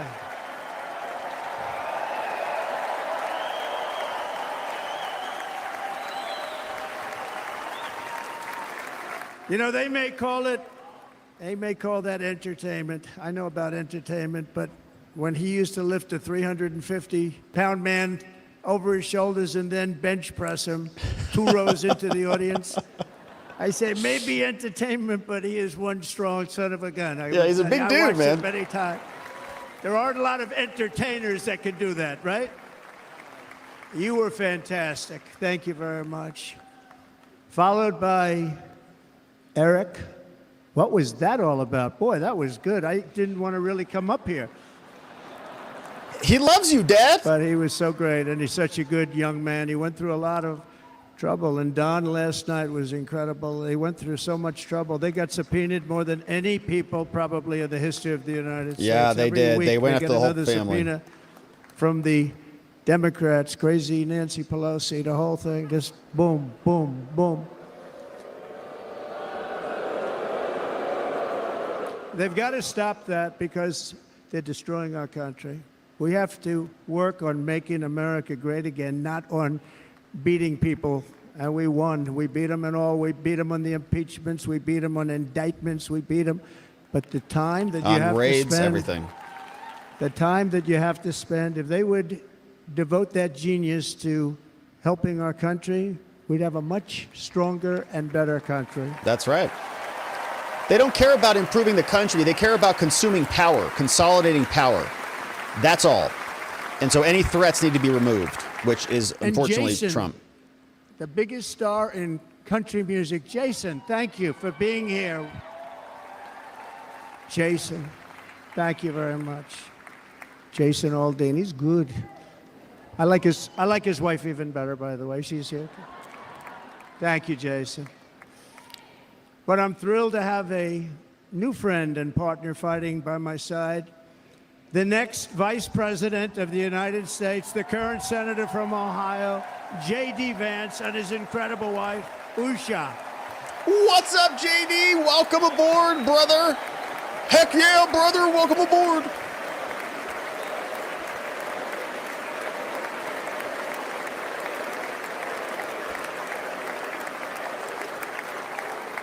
He's going to be a great vice president. He's going to be great. He'll be with this country and with this movement, greatest movement in the history of our country, Make America Great Again. When they criticize it, they say, we're going to try and stop MAGA. I said, MAGA is Make America Great Again. What are you going to stop? There's nothing to stop. Then they say, oh, that's right. It's very tough to fight it. Yeah, it's tough to fight. You want to make America all worse? Of the people that did try and fight it have failed. But he's going to be with us for a long time, and it was an honor to select him. Great student at Yale. His wife was a great student at Yale. They met at Yale. These are two smart people. So, JD, you're going to be doing this for a long time. Enjoy the ride.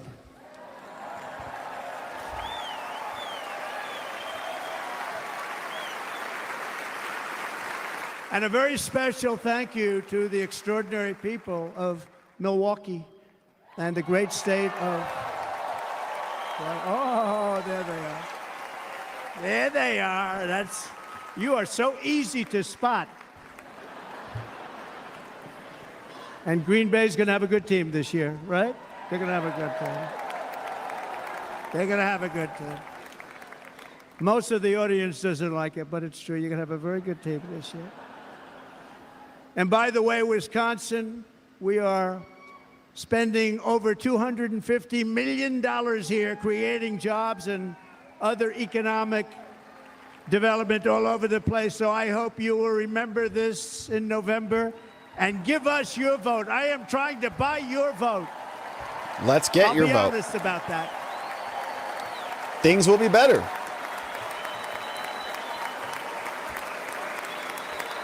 And I promise we will make Wisconsin great again. We're going to make it. Thank you, Mr. Governor. Thank you very much. Thank you. I'm here tonight to lay out a vision for the whole nation, to every citizen, whether you're a young or old man or woman, Democrat, Republican, or independent, black or white, Asian or Hispanic. I extend to you a hand of loyalty and of friendship. Together we will lead America to new heights of greatness like the world has never seen before. We were right there in the first term. We got hit with COVID. We did a great job. Nobody knew what it was, but nobody's ever seen an economy pre-COVID. And then we handed over a stock market that was substantially higher than just prior to COVID. Coming in, did a great job. Never got credit for that. We got credit for the war and defeating ISIS and so many things, the great economy, the biggest tax cuts ever, the biggest regulation cuts ever, the creation of Space Force, the rebuilding of our military. We did so much. A lot. Busy. We did so much. Right to try. Right to try is a big deal. We got right to try. They were trying to get that for 52 years. Somebody's terminally ill.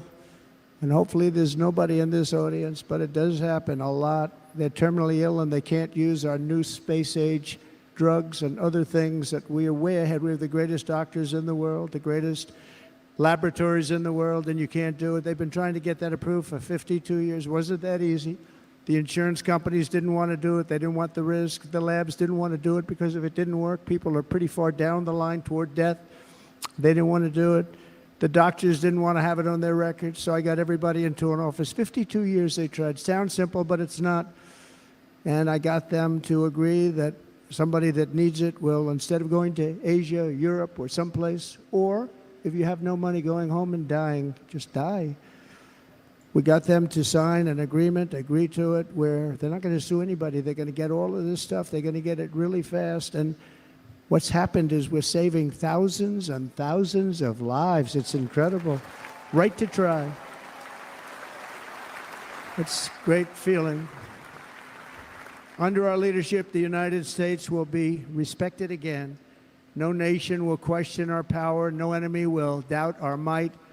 Our borders will be totally secure. Our economy will soar. We will return law and order to our streets, patriotism to our schools, and importantly, we will restore peace, stability, and harmony all throughout the world. But to achieve this future, we must first rescue our nation from failed and even incompetent leadership. We have totally incompetent leadership. This will be the most important election in the history of our country. Under the current administration, we are indeed a nation in decline. We have an inflation crisis that is making life unaffordable, ravaging the incomes of working and low-income families, and crushing, just simply crushing our people like never before. They've never seen anything like it.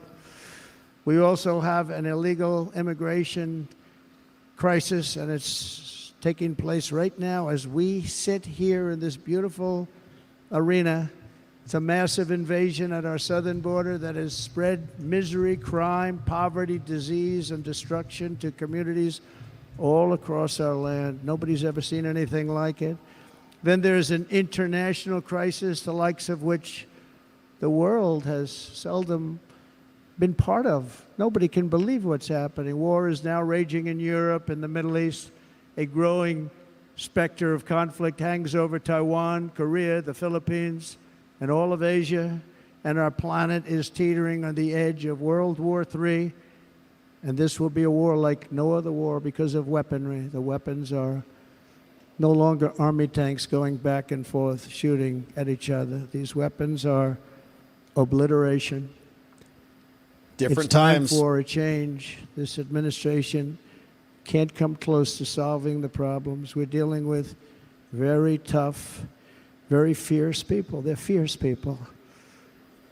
And we don't have fierce people.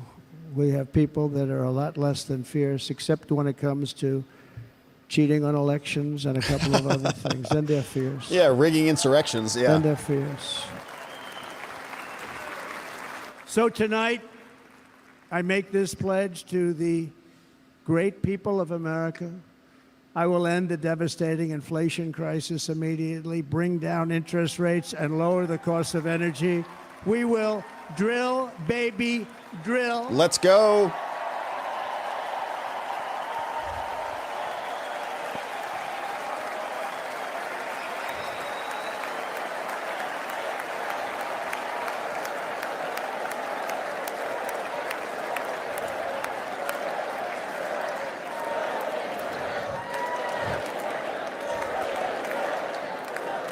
Can you believe what they're doing? But by doing that, we will lead a large-scale decline in prices. Prices will start to come down. Energy raised it. They took our energy policies and destroyed them. Then they immediately went back to them, but by that time, so much was lost. But we will do it at levels that nobody's ever seen before, and we'll end lots of different things. We'll start paying off debt and start lowering taxes even further. We gave you the largest tax cut. We'll do it more. You know, people don't realize I brought taxes way down, way down, and yet we took in more revenues the following year than we did when the tax rate was much higher. Most people said, how did you do that? Because it was incentive. Everybody was coming to the country. They were bringing back billions and billions of dollars into our country. The companies made it impossible to bring it back. The tax rate was too high, and the legal complications were far too great. I changed both of them, and hundreds of billions of dollars by Apple and so many other companies were brought back into our nation, and we had an economy the likes of which no nation had ever seen. China, we were beating them at levels that were incredible. And they know it. They know it. We'll do it again, but we'll do it even better. I will end the illegal immigration crisis by closing our border and finishing the wall, most of which I've already built.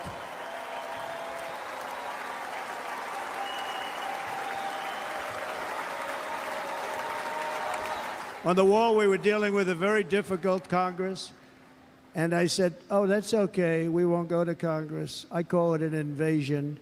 We gave our military almost $800 billion. I said, I'm going to take a little of that money because this is an invasion. And we built, most of the wall is already built. And we built it through using the funds because what's better than that? We have to stop the invasion into our country that's killing hundreds of thousands of people a year. We're not going to let that happen. I will end every single international crisis that the current administration has created, including the horrible war with Russia and Ukraine, which would have never happened if I was president. That's true. And the war caused by the attack on Israel, which would have never happened if I was president. Iran was broke. Iran had no money. Now Iran has $250 billion. They made it all over the last 2.5 years. Idiots. They were broke. I watched the other day on a show called Deface the Nation. Has anyone seen that? And they had a congressman who was a Democrat say, well, whether you like him or not, Iran was broke dealing with Trump. I told China and other countries, if you buy from Iran, we will not let you do any business in this country, and we will put tariffs on every product you do send in of 100% or more. So you get some stuff done, And yeah. they said to me, well, I think that's about it. They weren't going to buy any oil. Take care of And business. they were ready to make a deal. Iran was going to make a deal with us. And then we had that horrible, horrible result that we'll never let happen again. The election result, we're never going to let that happen again. Rigged. They used COVID to cheat. They did. We're never going to let it happen again. They did. And they took off all the sanctions, and they did everything possible for Iran. And now Iran is very close to having a nuclear weapon, which would have never happened. This is a shame what this administration, the damage that this administration has done. And I say it often, if you took the 10 worst presidents in the history of the United States, think of it, the 10 worst, added them up, they will not have done the damage that Biden has done. Only going to use the term once. Biden, I'm not going to use the name anymore, just one time. The damage that he's done to this country is unthinkable. It's unthinkable. Together we will restore vision, strength, competence, and we're going to have a thing called common sense making most of our decisions, actually. It's all common sense. Just a few short years ago, under my presidency, we had the most secure border and best economy in the history of our country, in the history of the world. We had the greatest economy in the history of the world. We had never done anything like it. We were beating every country, including China, by leaps and bounds. Nobody had seen anything like it. We had no inflation, soaring incomes were going. Nobody can believe it. You can't believe what happened 4 years ago is happening now in reverse. And the world was at peace. Inflation has been a killer for our country. No matter what you make it, it doesn't matter because inflation is eating you alive. People that were putting away money, they were making great wages, the highest they've ever made, but they were putting away a lot of money. Now they are just being destroyed. They're not putting away anything. They're barely living. They're going into savings accounts. They're taking out their money to live because of inflation. Inflation, remember, it's called a country buster. You can go back to Germany from 100 years ago. You can go back to any country that suffered great inflation. We've suffered all the way worst back to inflation Rome we've ever had. Yep. But go back and see what's happened to those countries. We've had the worst inflation we've ever had under this person. But in less than 4 years, our opponents have turned incredible success into unparalleled tragedy and failure. It's been a tremendous failure. Today, our cities are flooded with illegal aliens. Americans are being squeezed out of the labor force and their jobs are taken. And by the way, you know who's taking the jobs that are created? 107% of those jobs are taken by illegal aliens. And you know who's being hurt the most by millions of people pouring into our country? The black population and the Hispanic population, because they're taking the jobs from our black population, our Hispanic population, and they're also taking them from unions. The unions are suffering because of it. Thank you. Blacks for Trump. I like you too. Someone said blacks for Trump. Thank you very much. Inflation has wiped out the life savings of our citizens and forced the middle class into a state of depression and despair. That's what it is. It's despair and depression. We cannot and will not let this continue. Less than 4 years ago, we were a great nation, and we will soon be a great nation again. We're going to be a great nation again.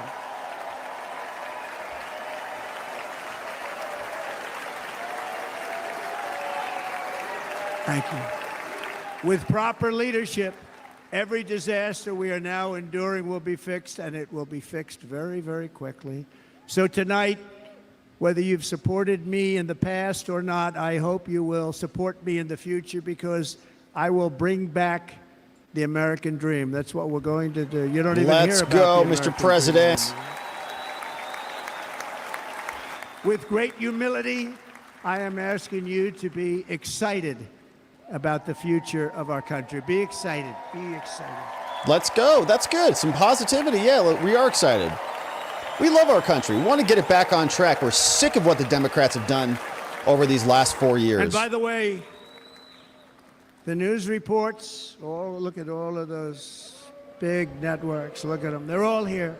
Not MSNBC. But every one of them has said this could be the most organized, best run, and most enthusiastic convention of either party that they've ever seen. Yeah, it's crazy.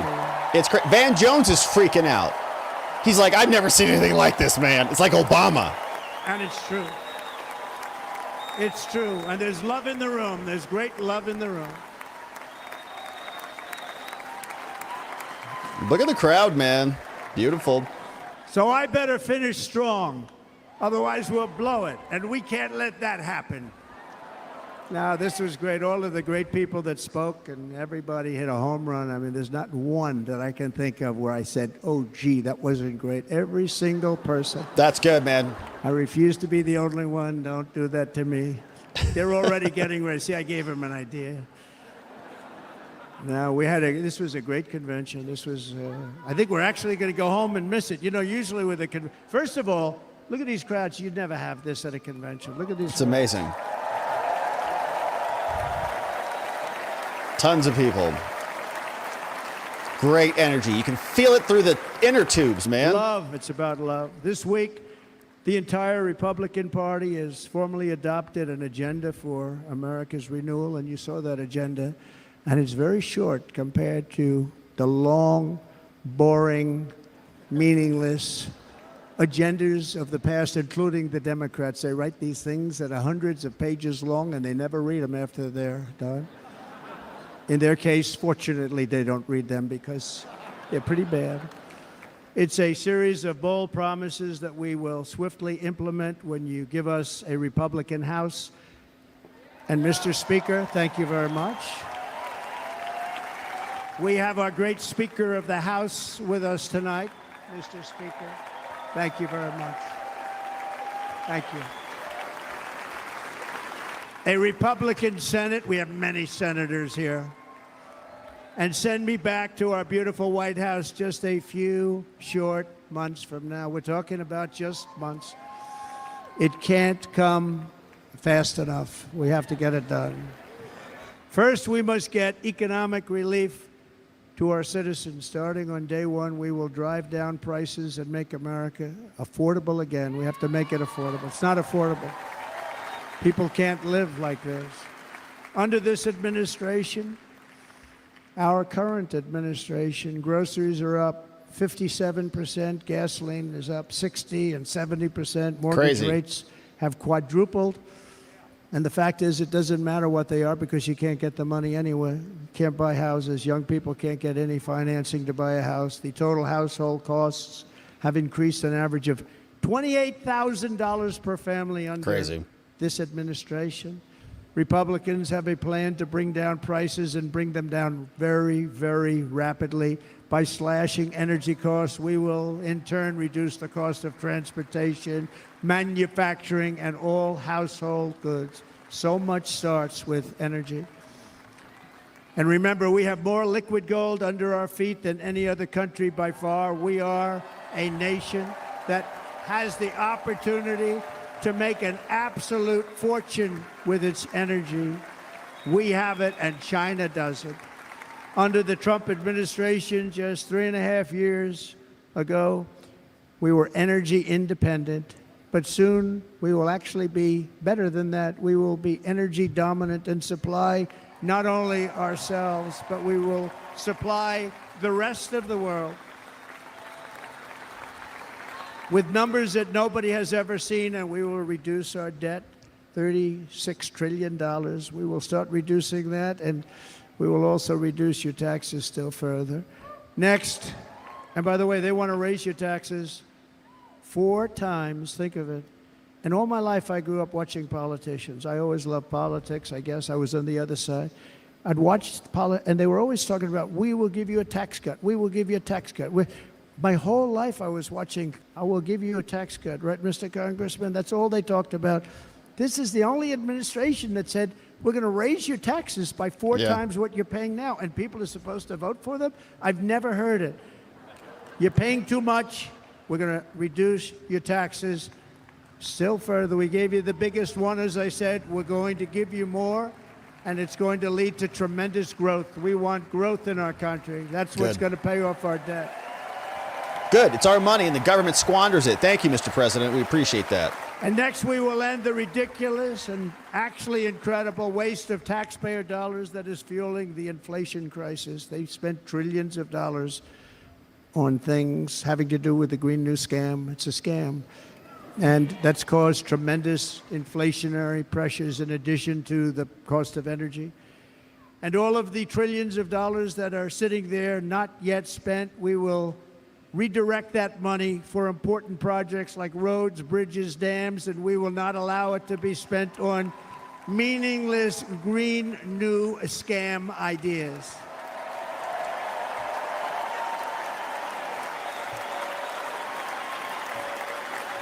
And I will end the electric vehicle mandate on day 1.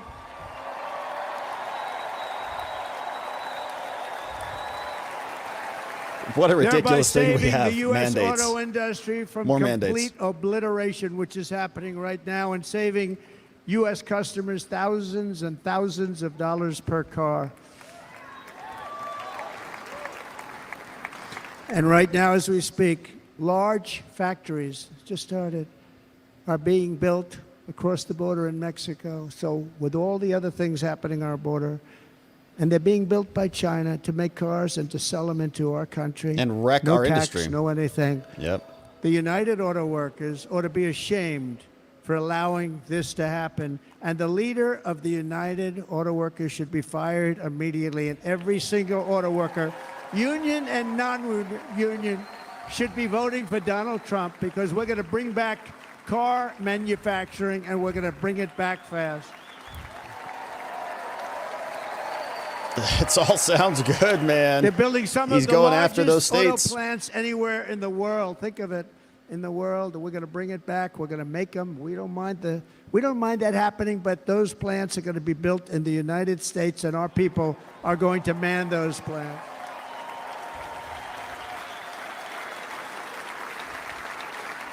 And if they don't agree with us, we'll put a tariff of approximately 100 to 200% on each car, and they will be unsellable in the United States. We have long been taken advantage of by other countries. And think of it, oftentimes these other countries are considered so-called allies. They've taken advantage of us for years. We lose jobs, we lose revenue, and they gain everything and wipe out our businesses, wipe out our people.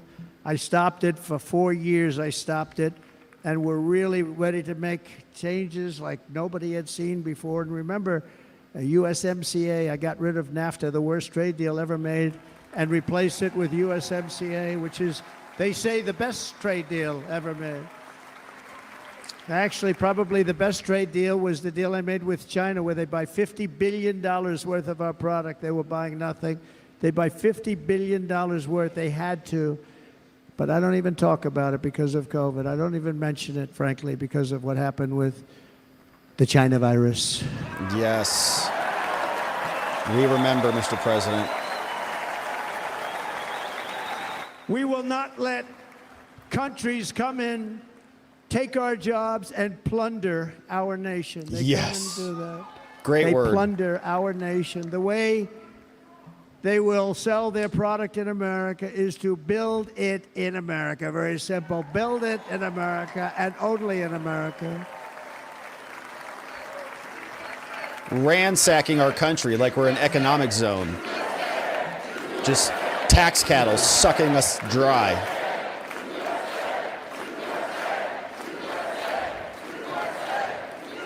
And this very simple formula, and Congress has to go along with us, and they will. This very simple formula will create massive numbers of jobs. We will take over the auto industry again, and many, many hundreds of thousands of jobs. We lost so many jobs over the years. If you go back 20, 25 years, they've stolen, going to China and Mexico, about 68% of our auto industry manufacturing jobs. We're going to get them all back. We're going to get them all back, every one of them. Good. At the center of our plan for economic relief are massive tax cuts for workers that include something else that's turned out to be very popular, actually. Tips. Here it's very popular in this building and all those hotels that I saw that are Tips. so nice. I'm staying in a nice one. It's called no tax on tips. Yeah! No tax on, no tax on tips. It's a good start.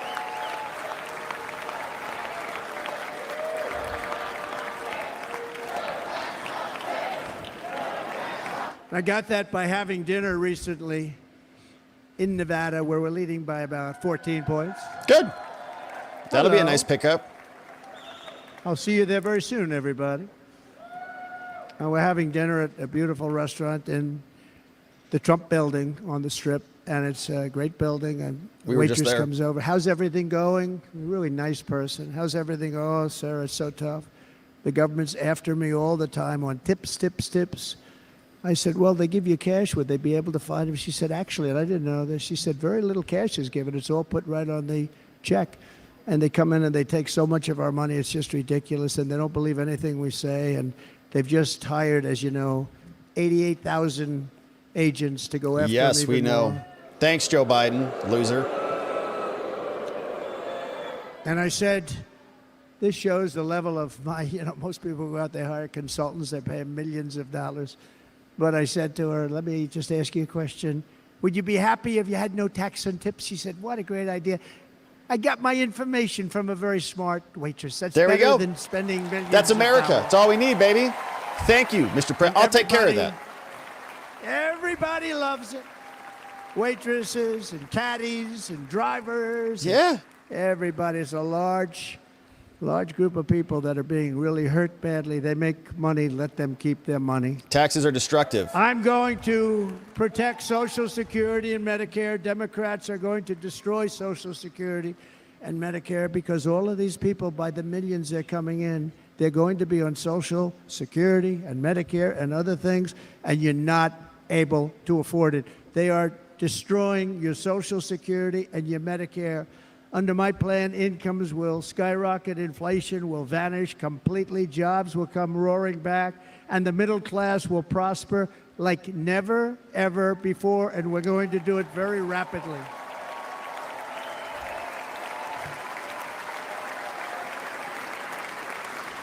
But no hope or dream we have for America can succeed unless we stop the illegal immigrant invasion, the worst that's ever been seen anywhere in the world. There's never been an invasion like this anywhere. Third world countries would fight with sticks and stones not to let this happen.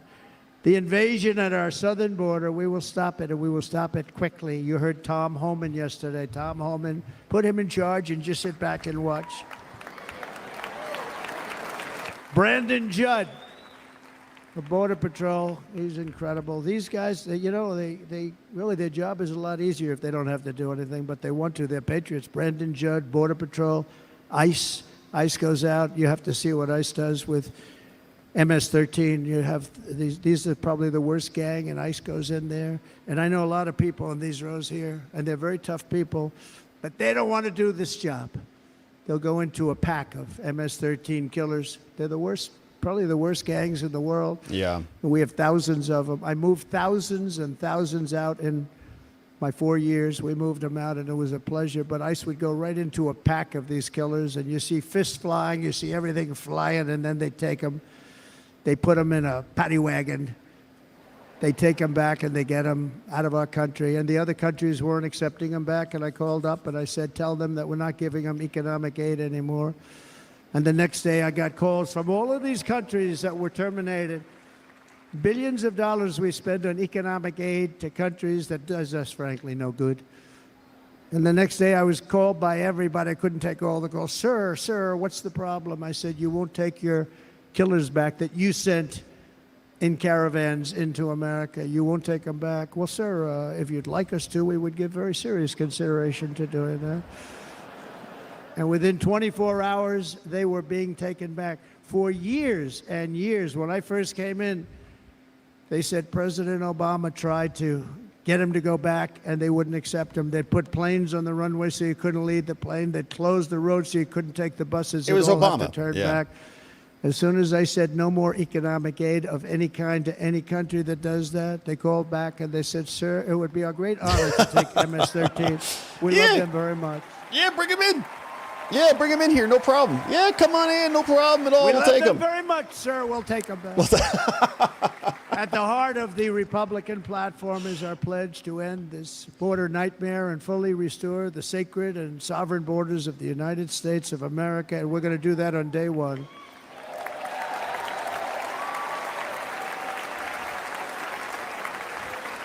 That means two things on day one, right?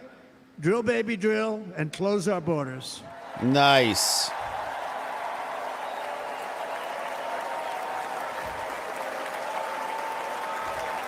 And by the way, and I think everybody as a Republican, as a patriot in this room, and most Democrats, we want people to come into our country, but they have to come into our country legally. Legally. Okay, not complicated. Less than 4 years ago, I handed this administration the strongest border in American history. But you can see on the chart that saved my life, that was the chart that saved my life. I said, look it, I'm so proud of it. I think it's one of the greatest, it was done by the Border Patrol, one of the greatest charts I've ever seen. It showed everything just like that. You know the chart. Look at this There it stage. is. That's pretty good. Wow. It's crazy. Last time I put up that chart, I never really got to look at it. But without that chart, I would not be here today. We have the best charts, man. We love our charts. Never got to Thank you look for at the it. nice charts.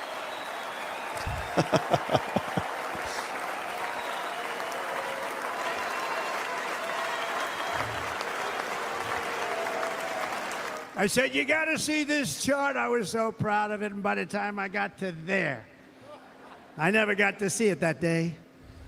But I'm seeing it now, and I was very proud. If you look at the arrow on the bottom, that's the lowest level, the one on the bottom, heavy red arrow. That's the lowest level of illegal immigrants ever to come into our country in recorded history, right there. Right there. And that was my last week in office. And then you see what happened after I left. Look at the rest. And if you Disaster. go out a little bit further, it's getting to be a little bit old, but I love it anyway, right? But you can go much higher with those numbers. Look what happened right after that. The invasion began. We had the opposite. We stopped the invasion. But the invasion that we stopped was peanuts by comparison to what happened after I left. Look at what happened after I left. They took over our country. We ended all catch and release. We shut down asylum fraud. We stopped human trafficking and forged historic agreements to keep illegal aliens on foreign soil. We want them to stay on their soil. Under the Trump administration, if you came in illegally, you were apprehended immediately and you were deported. You went right back. The current administration terminated every single one of those great Trump policies that I put in place to seal the border. I wanted a sealed border. Again, come in, but come in legally. You know how unfair it is? So many people, hundreds of thousands of people, have been working for years to come into our country. And now they see these people pour into our country at levels that are unprecedented, so unfair.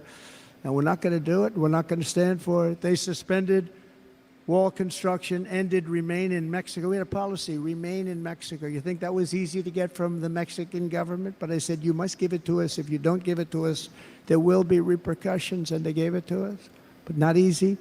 Canceled our Safe Third agreements. demolished Title 42, implemented nationwide catch and release. That's catch and release, where we catch them and release them into our country. We catch them and release them into Mexico. There's a slight difference.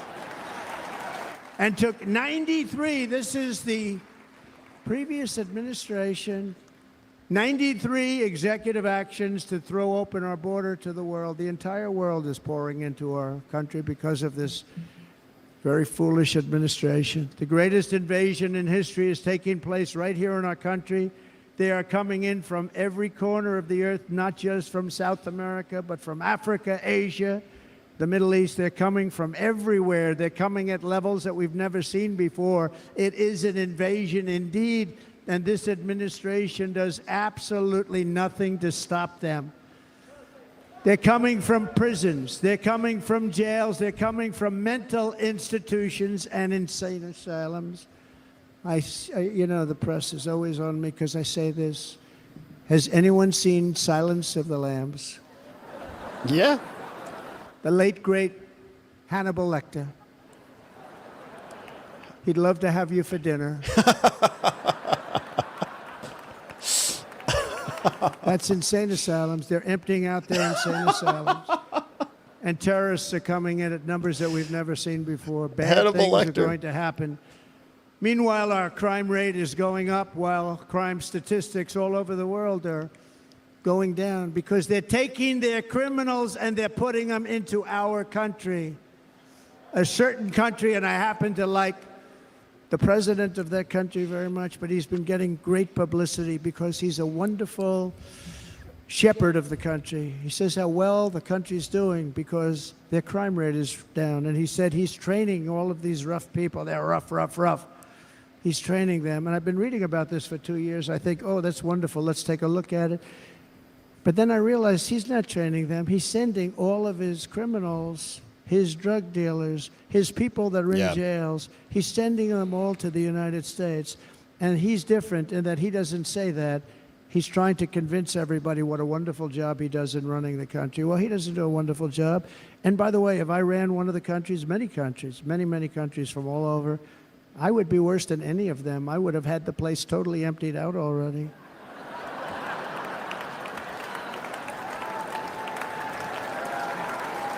But we become a dumping ground for the rest of the world, which is laughing at us. They think we're stupid.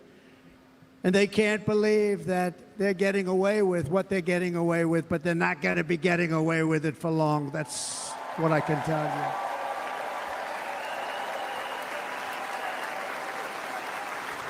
you. In Venezuela, Caracas, high crime. Caracas, Venezuela, really a dangerous place, but not anymore.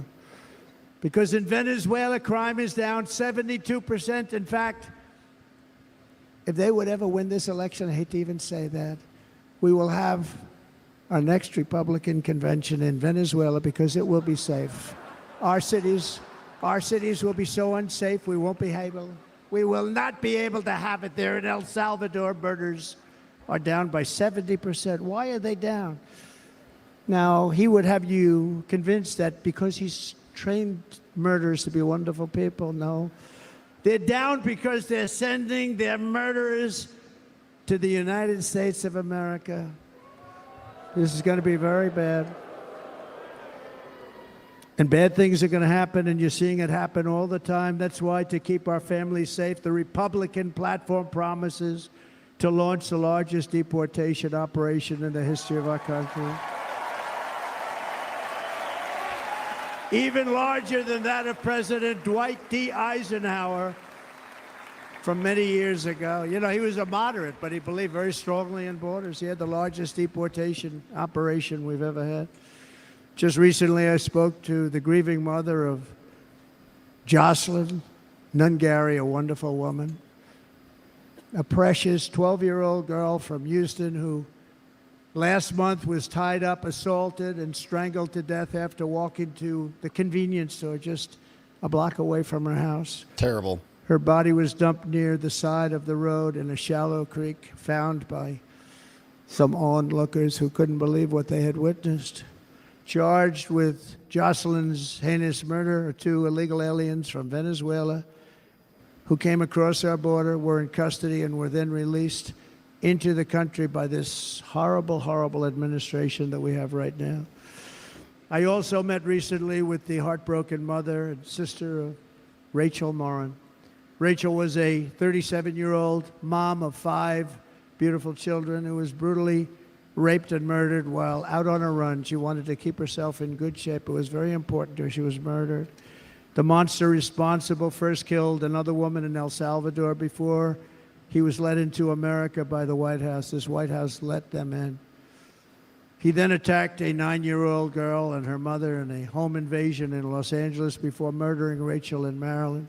Traveled all throughout the country, doing tremendous damage. Rachel's mother will never be the same. I spent time with her. She will never be the same. I've also met with the wonderful family of Laken Riley, the brilliant 22-year-old nursing student. She was so proud of being first in her class, who was out for a jog on the campus of the University of Georgia when she was assaulted, beaten, and horrifically killed.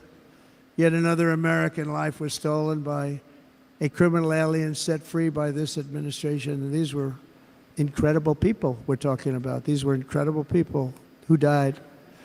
Tonight, America, this is my vow. I will not let these killers and criminals into our country.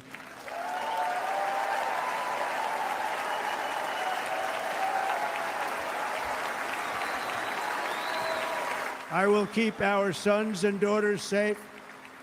As we bring security to our streets, we will help bring stability to the world. I was the first president in modern times to start no new wars. You know, we were the toughest. That we was were the nice. most Yeah, we appreciated that. And you saw this. Hungry, strong country, run by very powerful, tough leaders, tough guy. Press doesn't like him because he's tough. And he came out recently, they were asking him at an interview, the whole world is exploding. What's happening? What's going on? Viktor Orban, Prime Minister of Hungary, very tough man. He said, I don't want people coming into my country and blowing up our shopping centers and killing people. But they said to him, tell us what's going wrong, what's happening, what is it? He said, there's only one way you're going to solve it. You got to bring President Trump back to the United States because he kept everybody Let's go. At bay. It's true. He used a word I wouldn't use because I can't use that word. Because you'd say it was braggadocious. The press would say, he was a braggart. I'm not a braggart. But Viktor Orban said it. He said Russia was afraid of him. China was afraid of him. Everybody was afraid of him. Nothing was going to happen. The whole world was at peace. And now the world is blowing up around us.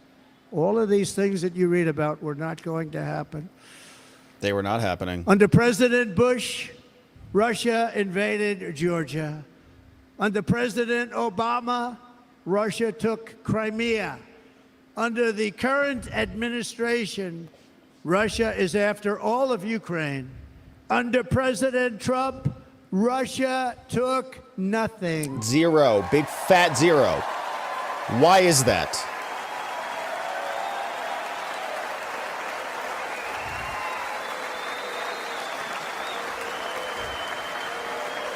One of these things is not like the others. 100% of ISIS in Syria and Iraq.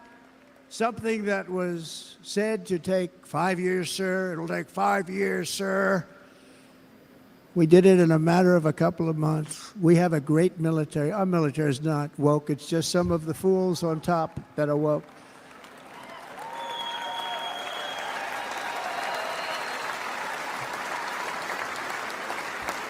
I got along very well. North Korea, Kim Jong-un, I got along very well with him. The press hated when I said that. How could you get along with him? Well, you know, it's nice to get along with somebody who has a lot of nuclear weapons or otherwise, isn't it?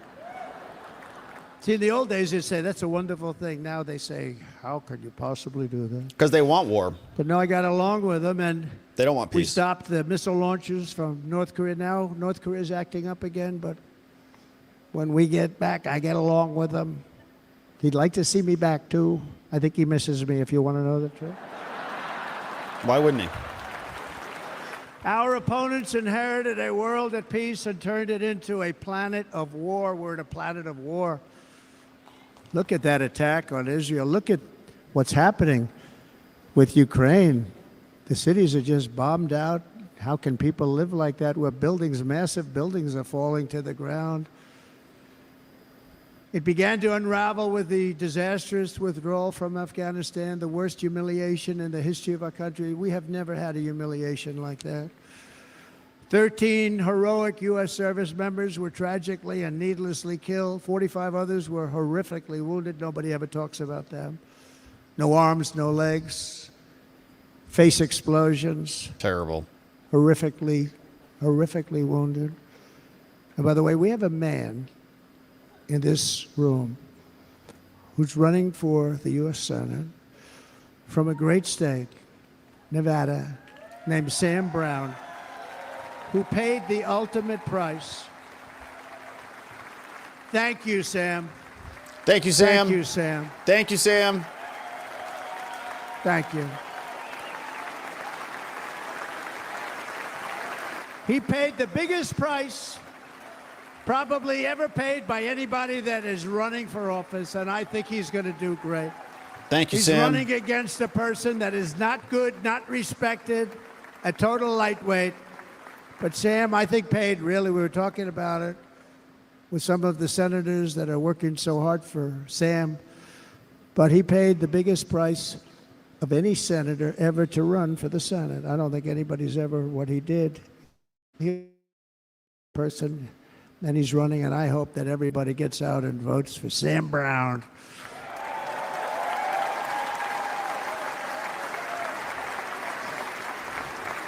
And we also left behind $85 billion worth of military equipment, along with many American citizens were left behind.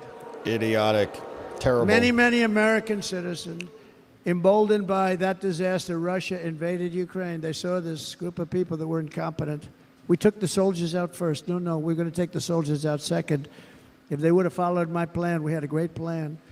But the plan only kicked in if they did everything perfectly, and they weren't doing things perfectly, so we said it doesn't kick in. You know, 18 months in Afghanistan, we didn't have one, so they were killing them left and right, snipers. And I spoke to the head of the Taliban. You've heard this story. Abdul, still there, still the head of the Taliban. The press got on me, why would you speak to him? I said, because that's where the killing is. I don't have to speak to somebody that has nothing to do with it. And I told him, don't ever do that. Don't ever do that again. Don't ever do that again. You've got to stop. Because during the Obama administration, many great people and soldiers, but a lot of soldiers were being killed from long distance. I said, if you keep doing that, you're going to be hit harder than anybody's ever been hit by a country before.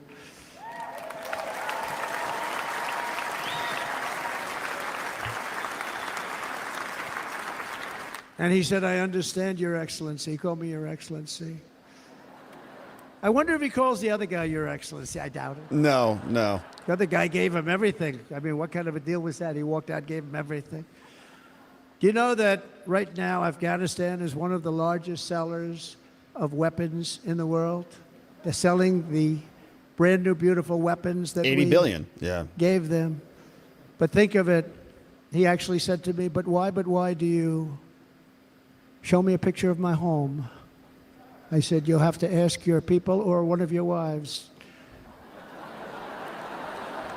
But he could figure it out. And for 18 months, we had not one attack on an American soldier by the Taliban. Yeah. 18 months. That's how you do it. That's how you do it.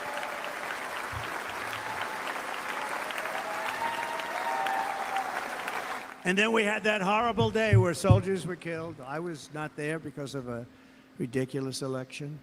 But we had that horrible attack.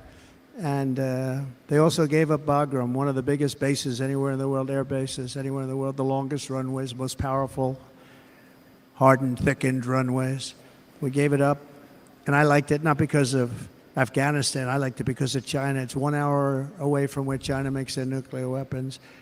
And you know who has it now? China has it now. Nice. Good job, we were Joe. keeping that. Thanks, Joe. And now China is likewise circling Taiwan, and Russian warships and nuclear submarines are operating 60 miles off the coast in Cuba. Do you know that? No, the press refuses to write about it. If that were me running this country and we had nuclear submarines in Cuba, I will tell you that headlines every day would be, what's wrong with our president? You don't even hear this. You're not hearing about this. Russia has nuclear submarines and warships 60 miles away, Mr. Congressman, from Miami, by the way, happens to be here. Not good. Correct? In Cuba. And that would not be stood for if it were somebody else. They don't want to mention it, but now maybe they will. And the entire world, I tell you this, we want our hostages back, and they better be back before I assume office, or you will be paying a very big price.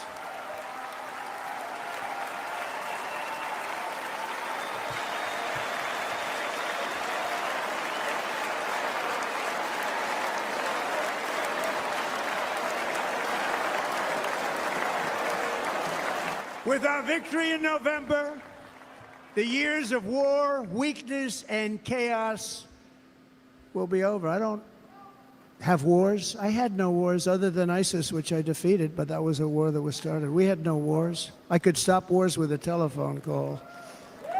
I could stop wars with just a telephone call. If properly stated, it would never start.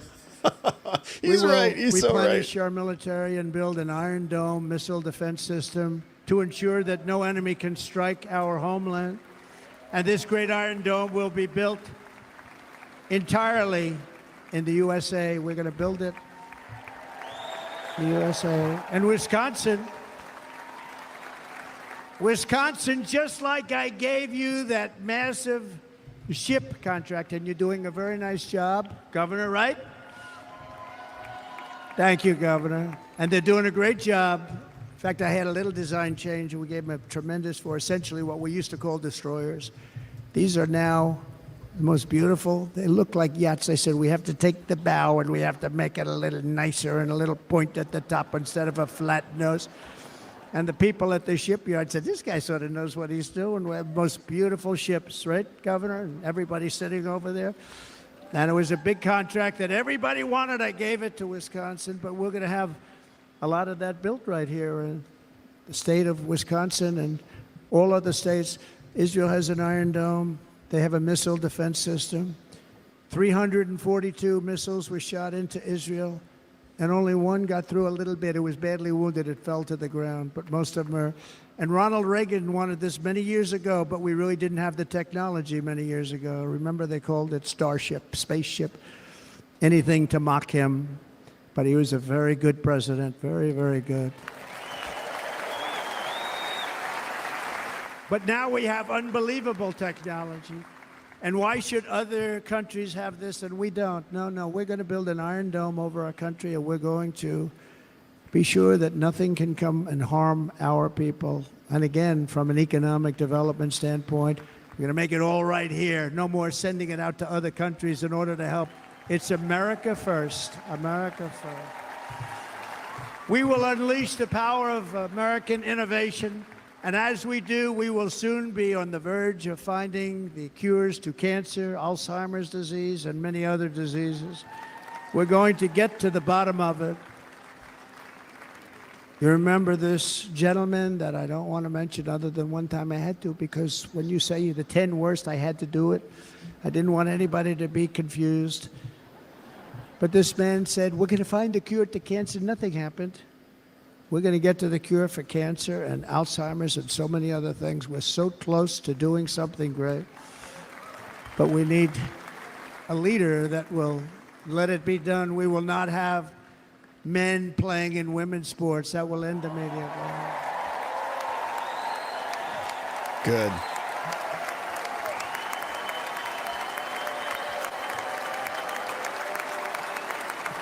And we will restore and renovate our nation's once great cities, making them safe, clean, and beautiful again.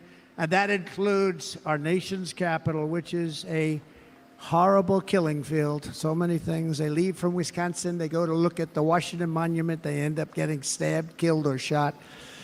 We will be very soon very proud of our capital, again, Washington, D.C.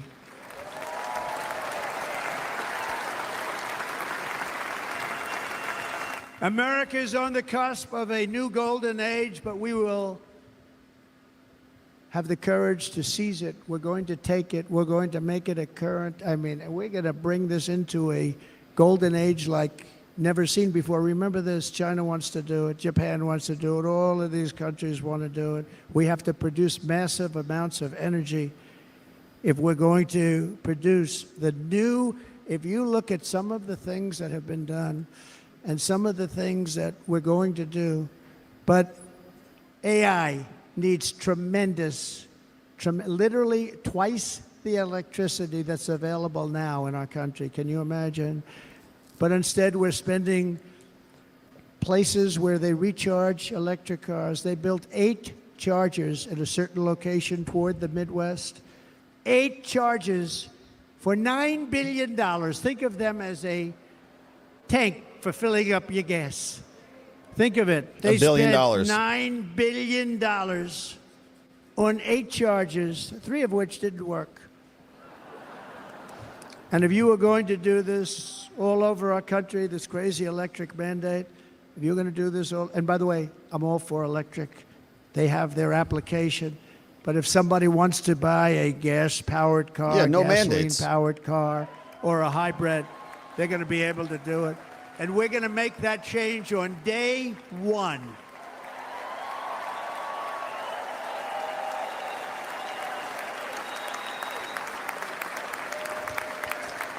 So to conclude, just a few short days ago, my journey with you nearly ended. We know that. Yeah, we do. And yet, here we are tonight, all gathered together, talking about the future, promise, and a total renewal of a thing we love very much. It's called America. We do love it. We live in a world of miracles. None of us knows God's plan or where life's adventure will take us.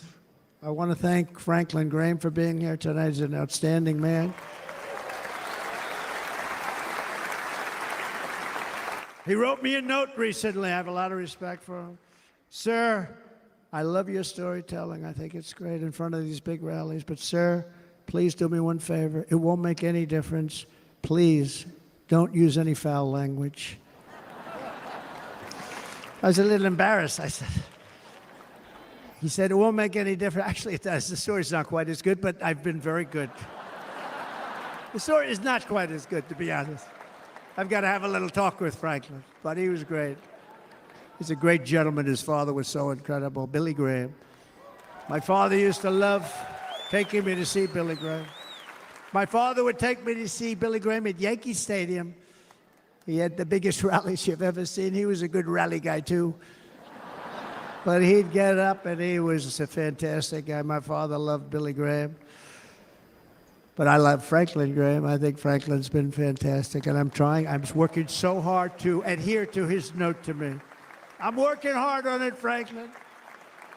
But if the events of last Saturday make anything clear, it is that every single moment we have on earth is a gift from God.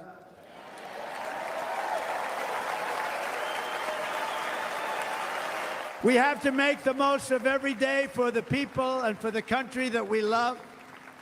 The attacker in Pennsylvania wanted to stop our movement, but the truth is the movement has never been about me. It has always been about you. It's your movement. It's the biggest movement in the history of our country by far. Can't be stopped. It can't be stopped. It has always been about the hardworking, patriotic citizens of America. For too long, our nation has settled for too little. We settled for too little. We've given everything to other nations, to other people. You've been told to lower your expectations and to accept less for your families. I am here tonight with the opposite message. Your expectations are not big enough. Not big enough. Amazing. He's so right. It is time to start expecting and demanding the best leadership in the world, leadership that is bold, dynamic, relentless, and fearless. We can do that. We are Americans. Ambition is our heritage. Greatness is our birthright. But as long as our energies are spent fighting each other, our destiny will remain out of reach, and that's not acceptable. We must instead take that energy and use it to realize our country's true potential and write our own thrilling chapter of the American story. We can do it together. We will unite. We are going to come together, and success will bring us together.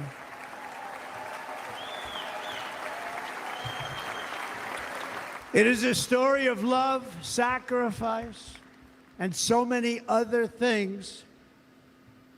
And remember the word, devotion. It's unmatched devotion. Our American ancestors crossed the Delaware, survived the icy winter at Valley Forge, and defeated a mighty empire to establish our cherished republic. They fought so hard, they lost so many. They pushed thousands and thousands of miles across a dangerous frontier, taming the wilderness to build a life and a magnificent home for their family. They packed their families into covered wagons, trekked across hazardous trails, scaled towering mountains, and braved rivers and rapids to stake their claim on the wide open, new, and very beautiful frontier. When our way of life was threatened, American patriots marched onto the battlefield, raced into enemy strongholds, and stared down death and stared down those enemies to keep alive the flame of freedom. At Yorktown, Gettysburg, and Midway, they joined the roll call of immortal heroes. So many just so many heroes, so many great, great people, and we have to cherish those people. We can't forget those people. We have to cherish those people.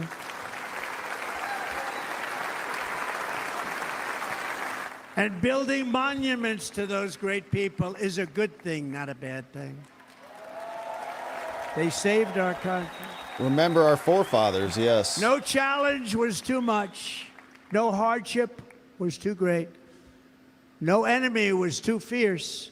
Together, these patriots soldiered on and endured, and they prevailed because they had faith in each other, faith in their country, and above all, they had faith in their God.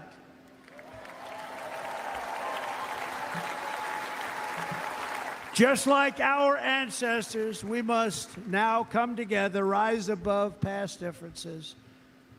Any disagreements have to be put aside and go forward united as one people, one nation, pledging allegiance to one great, beautiful, I think it's so beautiful, American flag.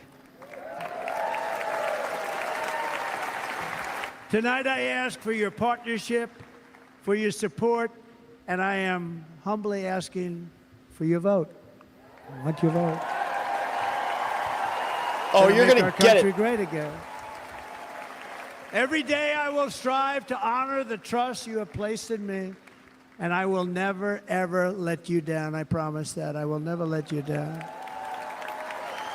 To all of the forgotten men and women who have been neglected, abandoned, and left behind, you will be forgotten no longer. We will press forward, and together we will win, win, win. And we're never going to get tired of it, Mr. President.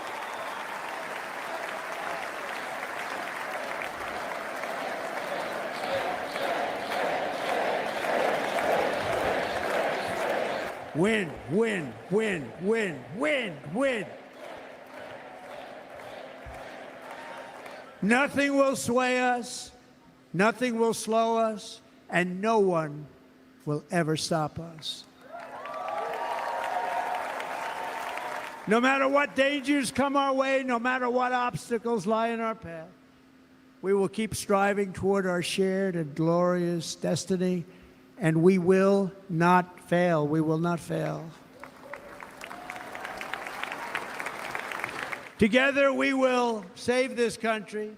We will restore the republic and we will usher in the rich and wonderful tomorrows that our people so truly deserve.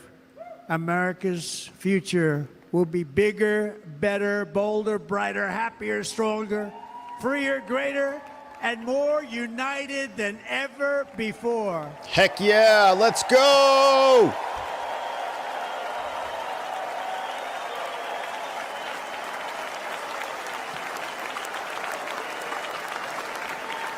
And quite simply put, we will very quickly make America great again. Thank you very much.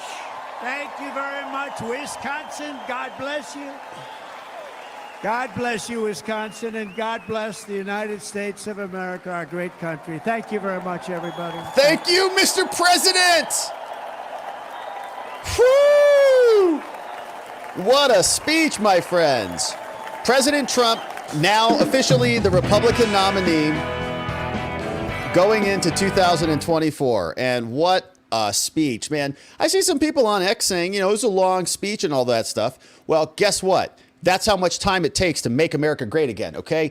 And Donald Trump went on and he talked about a lot there, my friends. And so let's do just a quick recap on some of the things that we heard. There's the president and Melania. Oh, what a romantic time. Little smoochy smooch. Hey, what a beautiful scene. All right, so they're rocking out. Melania and the president raising fists in the air, looking good, looking strong, sounding good. Man, he just kept going. That's how much stamina Trump has. Biden has been in bed for like 4 hours, okay? Biden watched the first 15 minutes and he started drooling all over himself. And so they had to put him in bed. So Trump goes on. It's like midnight on the East Coast right now. Trump's campaign speech went for 2 days. All right, that's how long it went. He talked for 2 days in the East Coast. 2 full days. Joe Biden's been asleep for 6 hours. Trump got shot in the head. He's like, I'll just talk for 2 days. My whole campaign, my RNC acceptance speech will be 2 days. Unbelievable. So you can see now they're dropping the balloons. Trump could keep going. He could come out here and do another couple hours if he wanted to. But all right, they're going to call it a night. And Joe Biden's going to wake up and say, "What? He talked for what? For how long?" All right, so it was an amazing speech. Just to recap a little bit more of what happened. So it was wild. So we saw a little bit of a different Trump there today. And I got a couple of clips from some other people who are noticing the same thing. A lot of reaction on Twitter and X. Sorry, Elon, don't ban me.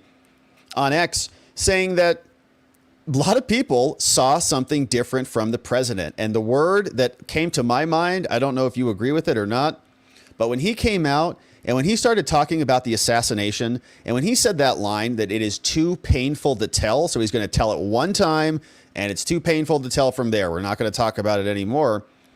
Too painful to tell from Trump? That's crazy. That is vulnerability from him. He is showing us that he's got a little bit of an underbelly, He's got a little bit of a soft spot. It took getting shot in the head for that to come out, but, he's a tough guy. So the shot in the ear is now something that as Trump comes out, he looked a little emotional, looked a little bit resolved, firm, like he had a conversation with God, right? He saw his life flash before his eyes. It was a moment. And I think a lot of people saw that. And that was very powerful. So the fact that he could walk us through that, man, he seemed firm. He seemed resolved, resolute. It was moving. And there was you could hear a pin drop in that moment. And he was as gracious as anybody could ever be. Okay. He didn't slam Joe Biden. He didn't slam the Democrats. He didn't get into it hard about the volatility of the language. He's been called a dictator. He's had his house raided. He's been criminally prosecuted 4 times by a bunch of hack, liar, loser prosecutors. And he didn't come out swinging at any of that. He took it with grace. Hey, they still shot at me. And you know what? We're going to make America great again anyways. Didn't slam the Secret Service, Kimberly Cheadle, or any of those people who were, at least in my opinion, were complicit in this. Somebody was complicit in it. There were multiple intentional acts that occurred in order for the shooter to get on the roof and fire a gun at Trump's head. Multiple things had to take place in order for that to happen. Intentional decisions were made. Trump was almost killed. How come? I don't know. We're going to get to the bottom of it and, of course, come back tomorrow and talk about that. But he didn't slam the Secret Service at all. And he was talking very slowly. He was talking methodically. And what I liked about this talk was he addressed the felony charges. He delegitimized them. He was challenging their credibility. He says, you know what? He spent a whole segment on the classified documents case saying that that whole case has been dismissed. Now, something that was missing from tonight that I would have absolutely liked to see more of was J6, obviously. Didn't talk about that at all, so that I heard. And that's a bummer. I understand why he didn't. It's politics, and the Democrats have really been using that image because it was a fake insurrection that they created. They've been using that, and it's a powerful one. So Trump didn't bring it up. Just, let's not talk about it. Let bygones be bygones, I guess, kind of a thing. But I'm hopeful we don't hear of that in the administration. I'm hopeful that we get some real recourse for our beloved J6ers because they've also been victims of this political prosecution. But he did go after, I think, it head on, talking about the felonies, saying that the big ones on the classified documents case have been dismissed. That's something that the Democrats have been lacing into the right on over, hey, he's a felon. He's got all these different charges. Multiple charges are out there and so on. But Trump, I think, addressed it brilliantly head on and did a nice job of that. Then we got into some friends and stuff, and I thought that was nice to comment on his friends, Dana White and some of the others. We didn't get a lot of JD, honestly. We got a little bit of an introduction from JD, a little bit about him and his background, but not a ton.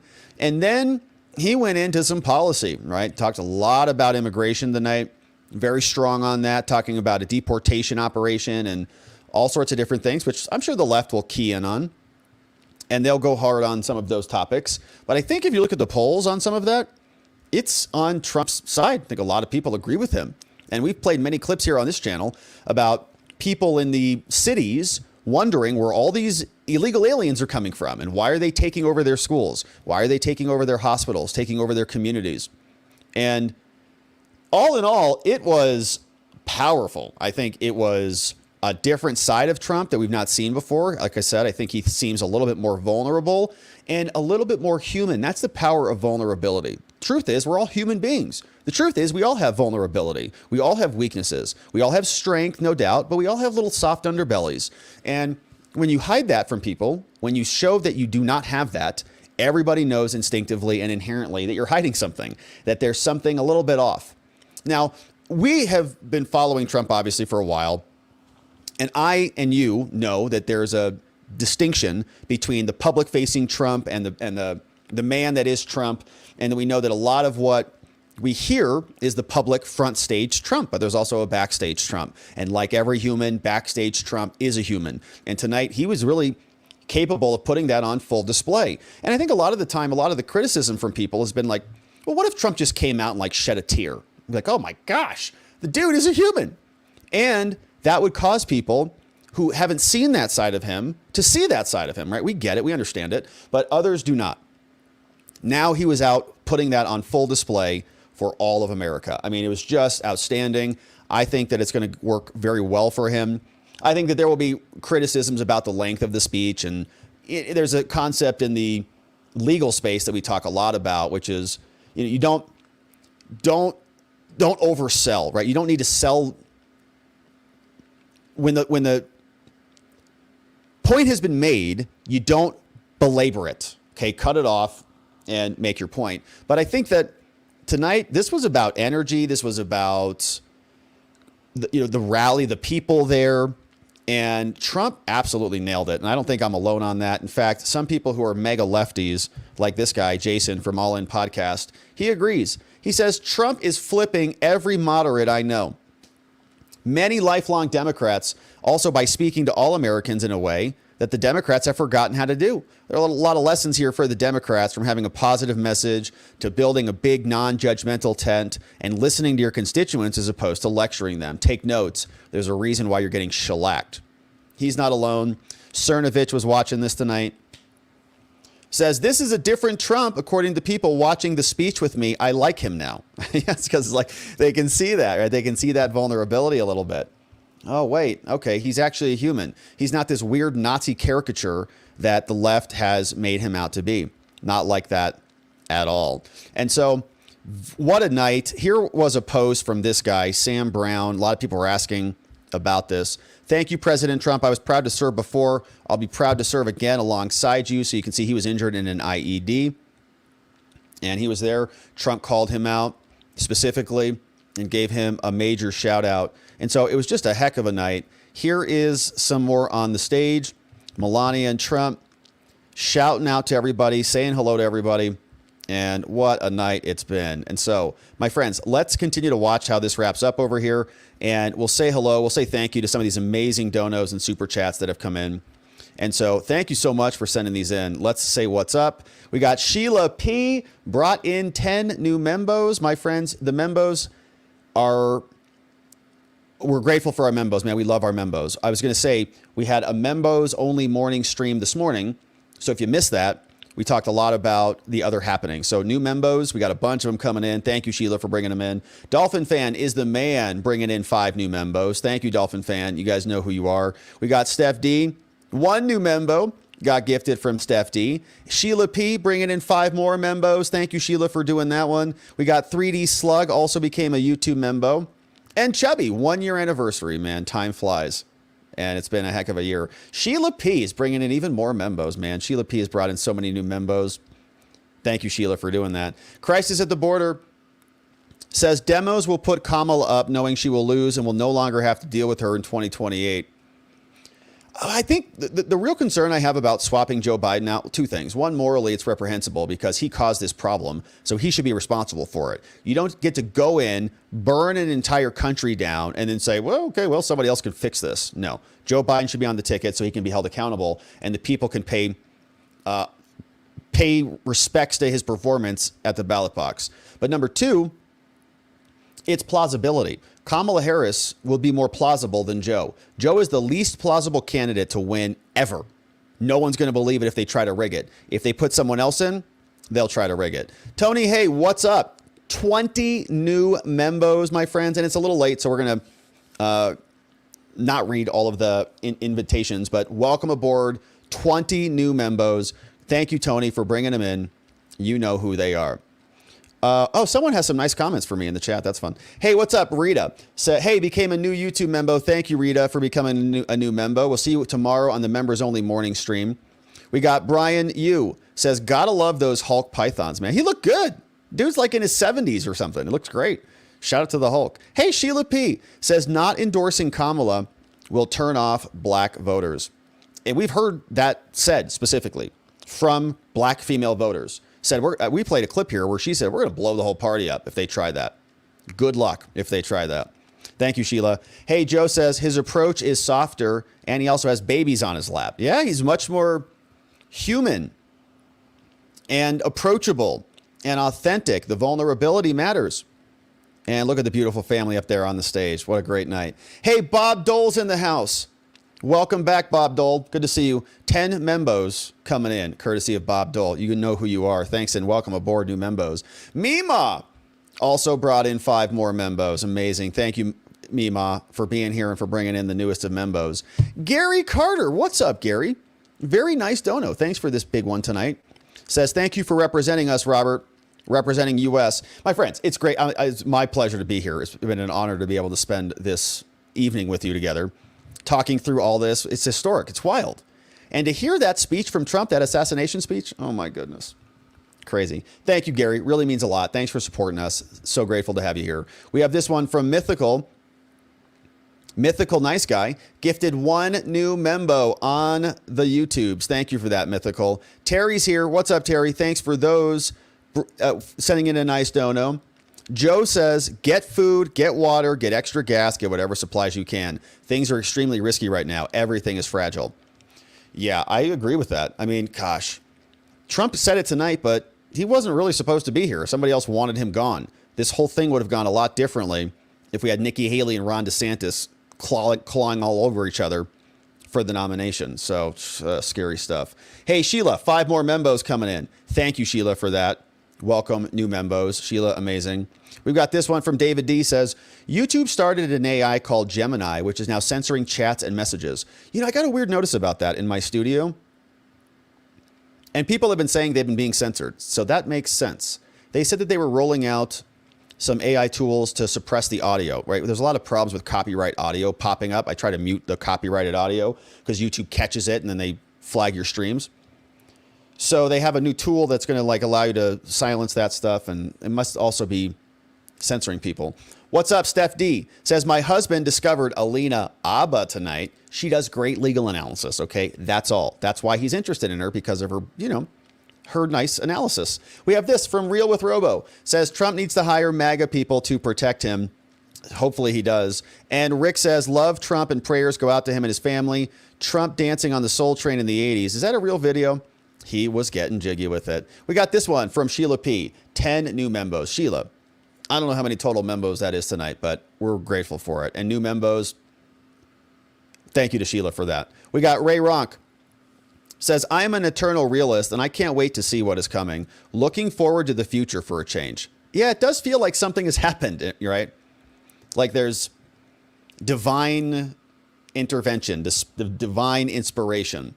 The hand of God at work. Good to see you, Ray. Thanks for that. Hey, John Hughes here. Says Dana White for Secretary of Homeland.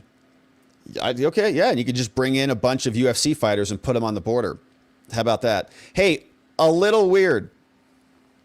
Says Donald John Trump is one of the greatest men to walk this earth since Jesus and the Apostle Paul. He is pretty great. Thank you for that one. A little weird. Hey, Ray Ronk says, Rob, he is right. It's so hard to talk about that. Yeah. It's probably not. Yeah, it's probably not something you want to face necessarily. It's like you were just like this away from being dead. From being dead. Dead. Not dead, dead. Not dead, dead. Not dead, dead. That's all.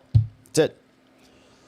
So what does that mean? How are you supposed to process that? I don't know.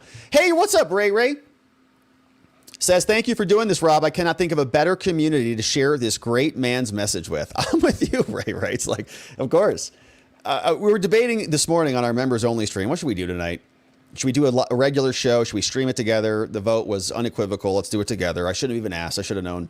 But I'm grateful. I mean, it was a lot of fun to go through it together. So thanks for that, Ray. Thanks for the nice dono as well.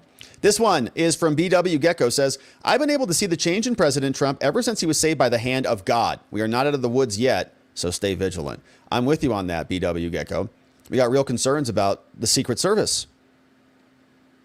Kick that ball, JD. Kick it. I know you want to. Kick it. That guy wants to kick it right there. Look at him. He's talking to her. Can I kick that ball? She says no. Can I kick it, please? Please, please, please, can I kick it? She said no. Eric Trump wants to kick it now, too. She says no. The wives all say no. Don't kick the ball. Why? What about the kids? That kid kicked it? Yes! Did you see that kid just kick the crap out of that ball? Heck yeah, man. Shout out to that young man. He just kicked the crap out of that ball. Good for him, finally. Very satisfying. All right, thank you for that. And, hey, what's up, EW Gecko? We had this one from Sheila P. Says, God stop the assault. We have to continue to be vigilant and to be the prayer warriors he will need the next 4 months. Amen to that. Yeah, strength from above will be needed, no doubt. Hey, here's one from Ray Ronk. What's up, Ray? Says, to give Corey's family that moment was amazing. Yeah, Corey the firefighter, may he rest in peace. Peace to his family. Thanks, Ray, for saying that. This one came out from Libby T. Says, very classy. Trump and Melania. Revco says, Democrats are in full panic mode. They're squabbling at the White House, squabbling at the DNC. I need more popcorn. It has been a doozy, man. Full-blown meltdown mode over there. Hey, Nitty Linny. What's up? Saying Trumpites. I know. There's a bunch of us, aren't there? Jennifer says, thank you, Robert. Have a blessed night. Same to you, Jennifer. Thanks for joining us. I know it's super late in the East Coast, too. Says, this year, this summer, this is the summer of love, not in 2020. No, and a lot less fiery, but mostly peaceful protests this year. Very nice. What's up? Kelly R. says his change from the attempt is going to bring more to him. Any MSM attempts to vilify will backfire. Yeah, I think they're a little bit freaked out about this. Van Jones was out making the rounds. Tomorrow morning, we'll have some reaction. We'll talk about on the Membo stream. We'll talk about some reaction. Van Jones was out saying there's something going on here. Thank you for that, Kelly R. This one from Sheila P. Said, hey, 5 more Membos coming from Sheila. Thank you, Sheila.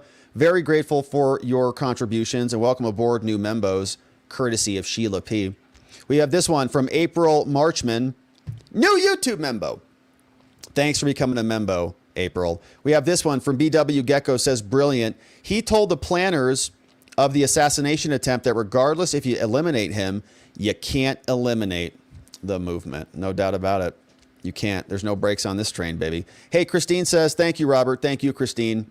Had a lot of fun tonight. Thanks for joining us. Thanks for supporting us and being an amazing membo. This one from MJ Powell, another very nice one. Thank you, MJ. Says, thank you, Robert, for being here tonight to share this great night with all of us. You are so loved. MJ, that's such a nice thing to say.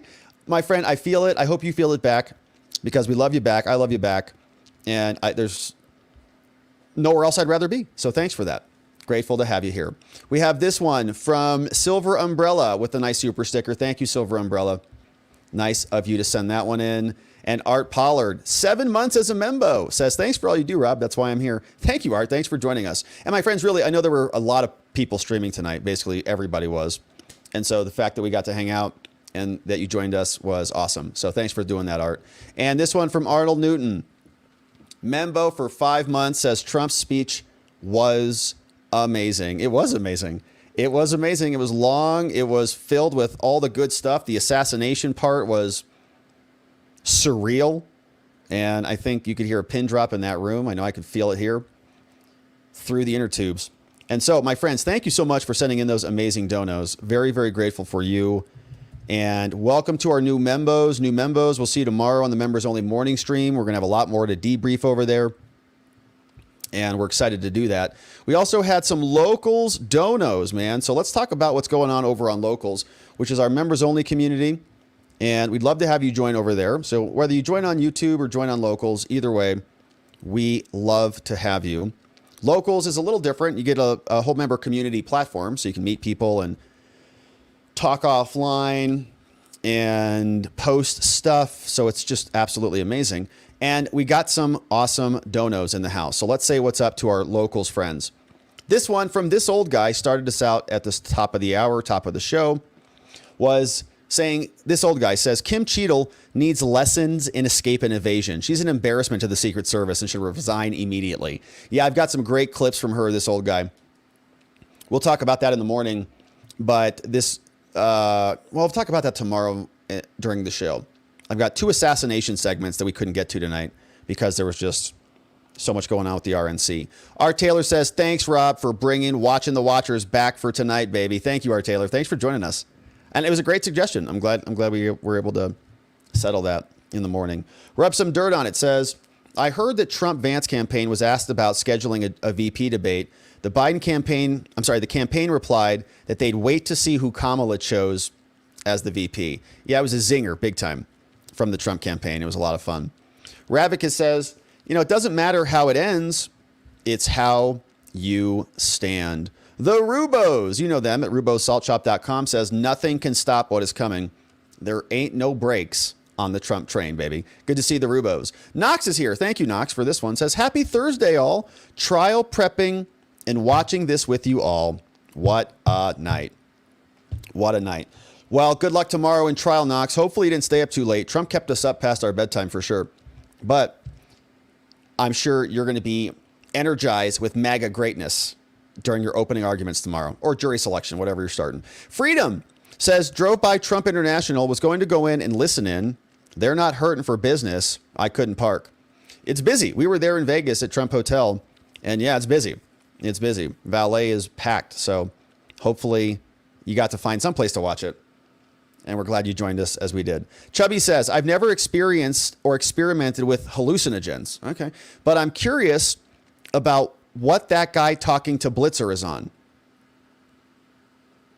Oh, the Coons guy. You think he was on hallucinogens? I don't know. Hey, Knox says, I love that White House background. The set tonight, the stage was wild. Let's see if the Democrats can top that. I'm not sure that they will be able to. Hey, Ravika says, good morning, Patriots, from Alina Abba. Says, Trump's got this. And she spoke tonight, too. Chubby says, you can be guaranteed that the MSNM will be fact-checking his recounting of what happened and claiming he's lied through most of it, because that's the disgusting stuff that they do.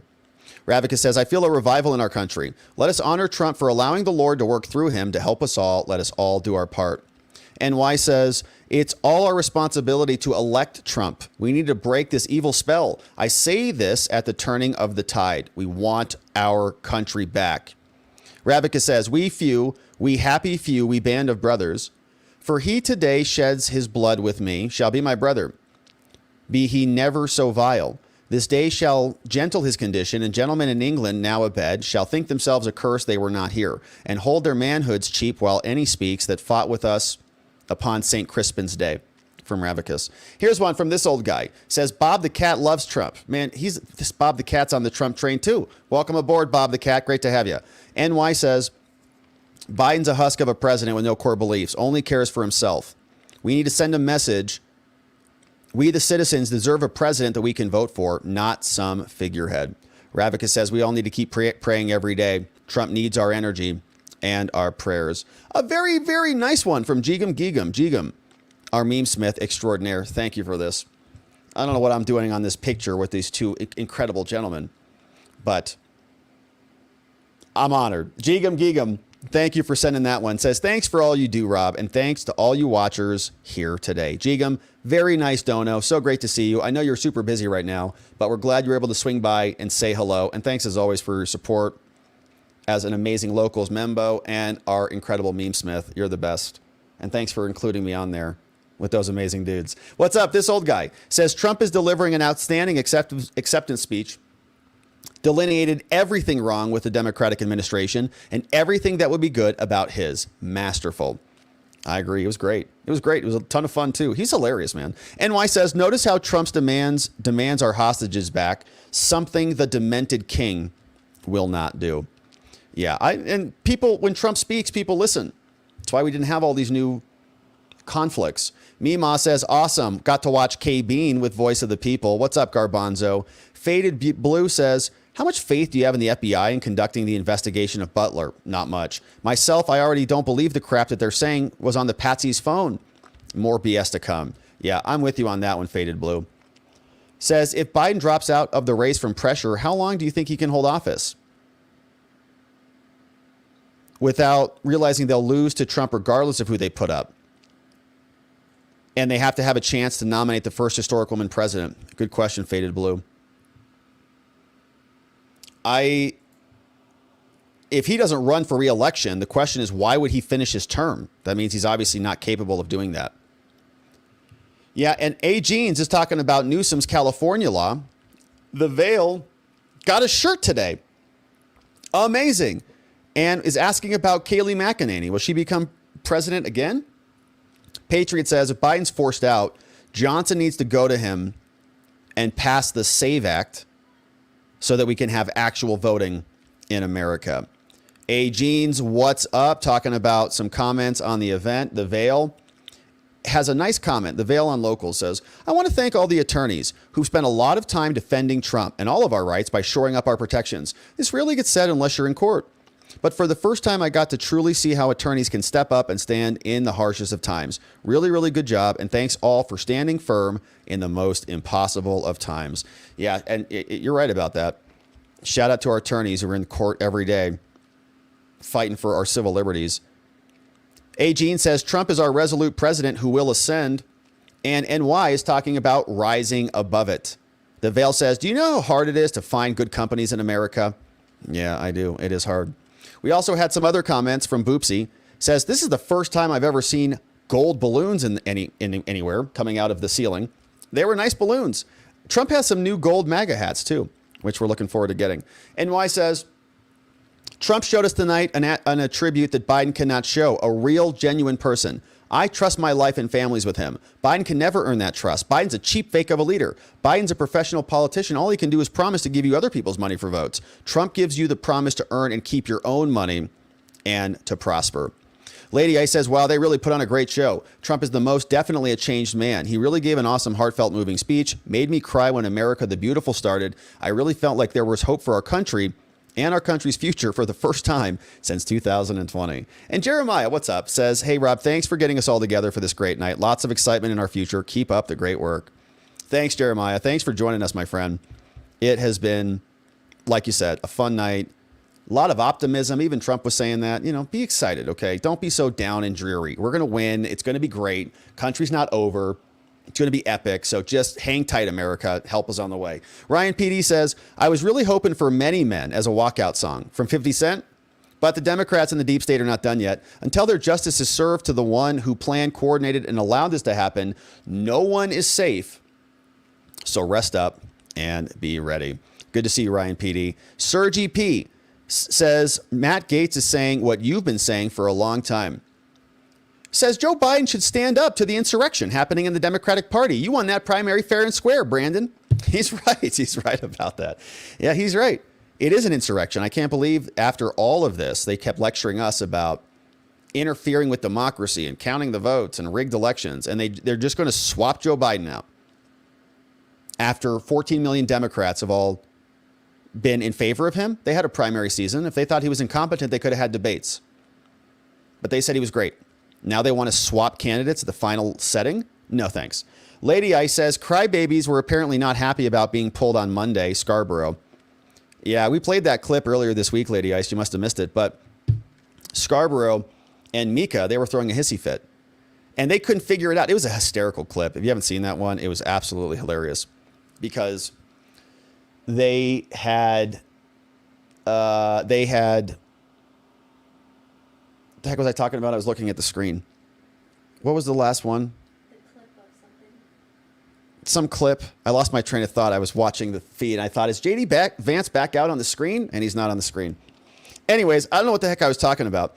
But anyway, I'm like Joe Biden here. It's late. All right, it's late. So anyways, it'll come back to me. But my friends, thank you for sending all these donos in. Okay, so that was on locals.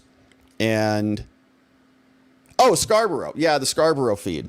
Thank you for that. So Joe Scarborough, they were having a hard time understanding why they weren't brought on air that morning. And they said, they said that they were going to cover the RNC all day. And so they kept us off the screen. And then we learned that they weren't actually covering the RNC all day. Like, we know, Joe, they just told you that. So they didn't have to put you on the air. Oops. Schnookum says, I still say a bullet-shaped studs for ear piercings. Yeah, that would be fun. Or at least bullet-shaped pins to mount on the right side of MAGA hats. Yeah, I could see that. Little ear piercings with a little bullet through there. I don't know. Hey, did you guys see this one, though? My Pillow is already out there. So I think we had this one. Did I have this one pulled up? Oh, yeah. So Mike Lindell already has a solution for this. When you get shot in the ear, it's hard to lay down. So you need to have My Pillows for your ears. So My Ear Pillow, courtesy of Mike Lindell. Get yours today, mypillow.com. All right, anyways. So a lot of the fun memes are out, and people are having fun with it. So I think Christina shared that one over on Locals. 51K, what's up, 51K? Says, Rob, I want to thank you and thank your girlfriend for sharing you with us this week. Oh, that's super nice. It's been a trying week. I'm sure it's not entirely how you planned to spend your time together. No, it wasn't actually. We were sitting at dinner and we got the news that Trump got shot in the head. We're like, oh, wow, okay. Interesting night. But after Saturday, we all needed the support to get from your community. On behalf of the watchers, thank you for being here and thank you for being you. Honestly, 51K, such a great comment. Thanks for that. And we're both grateful to be here and to be sharing this time with you because we both love our country and we know how important this is and how important our work is. And so it's our honor. It's our pleasure. But also thanks for acknowledging that. It was kind of a strange thing. We're like, hey, we're finally like getting some time off. And Trump gets shot in the head. Like, wow, okay, this is crazy. But, duty calls. We have to make America great again. And so whatever needs to be done is going to be done. And it's a real honor and a treasure to be here going through this history with you. And so thanks for the comment, 51K. Really nice. Schnookums, I still say bullet-shaped studs and some other stuff. And so, my friends, amazingly great comments.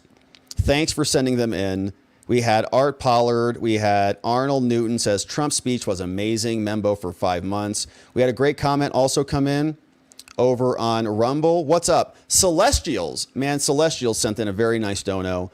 Says, Celestials on Rumble. Says, Laura Trump R. Govea 2028. Okay.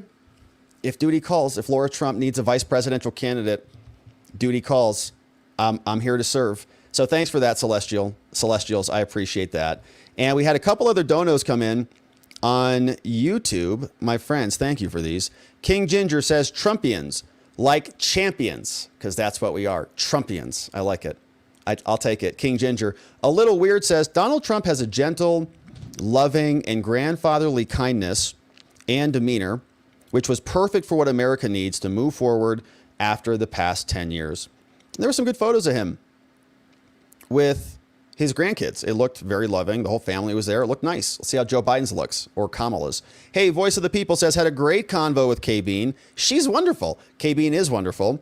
We got to meet her in Vegas. She's our amazing mod, and she's awesome. We love Kay Bean. Hopefully it was an awesome conversation, my friends. If you want to listen to it, check out the Off Label podcast. We have Art Pollard says, where's Mike Pence? Good question.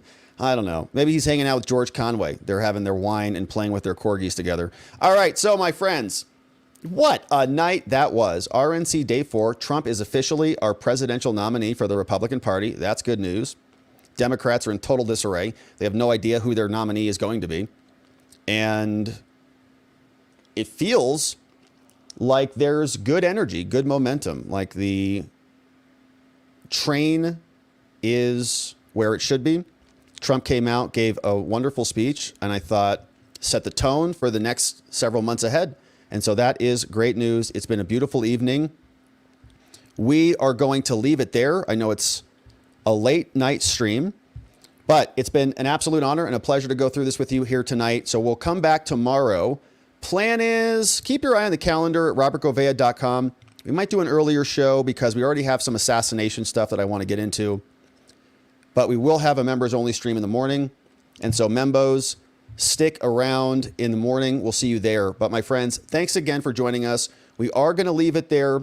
Call it a night. I hope you have yourselves the most beautiful and restful sleep you've had all week long. When you lay your head down to rest, you fall asleep instantly, and your brain delivers the sweetest of dreams that you can possibly imagine. We're going to come back here tomorrow to get into it again. When we do that, we're going to need to see you right back here so that together, with your help, we can shine that big, beautiful spotlight of accountability and transparency down upon our system with the hope of finding justice. Make it an outstanding night, my friends. I'll see you right back here tomorrow. Bye-bye.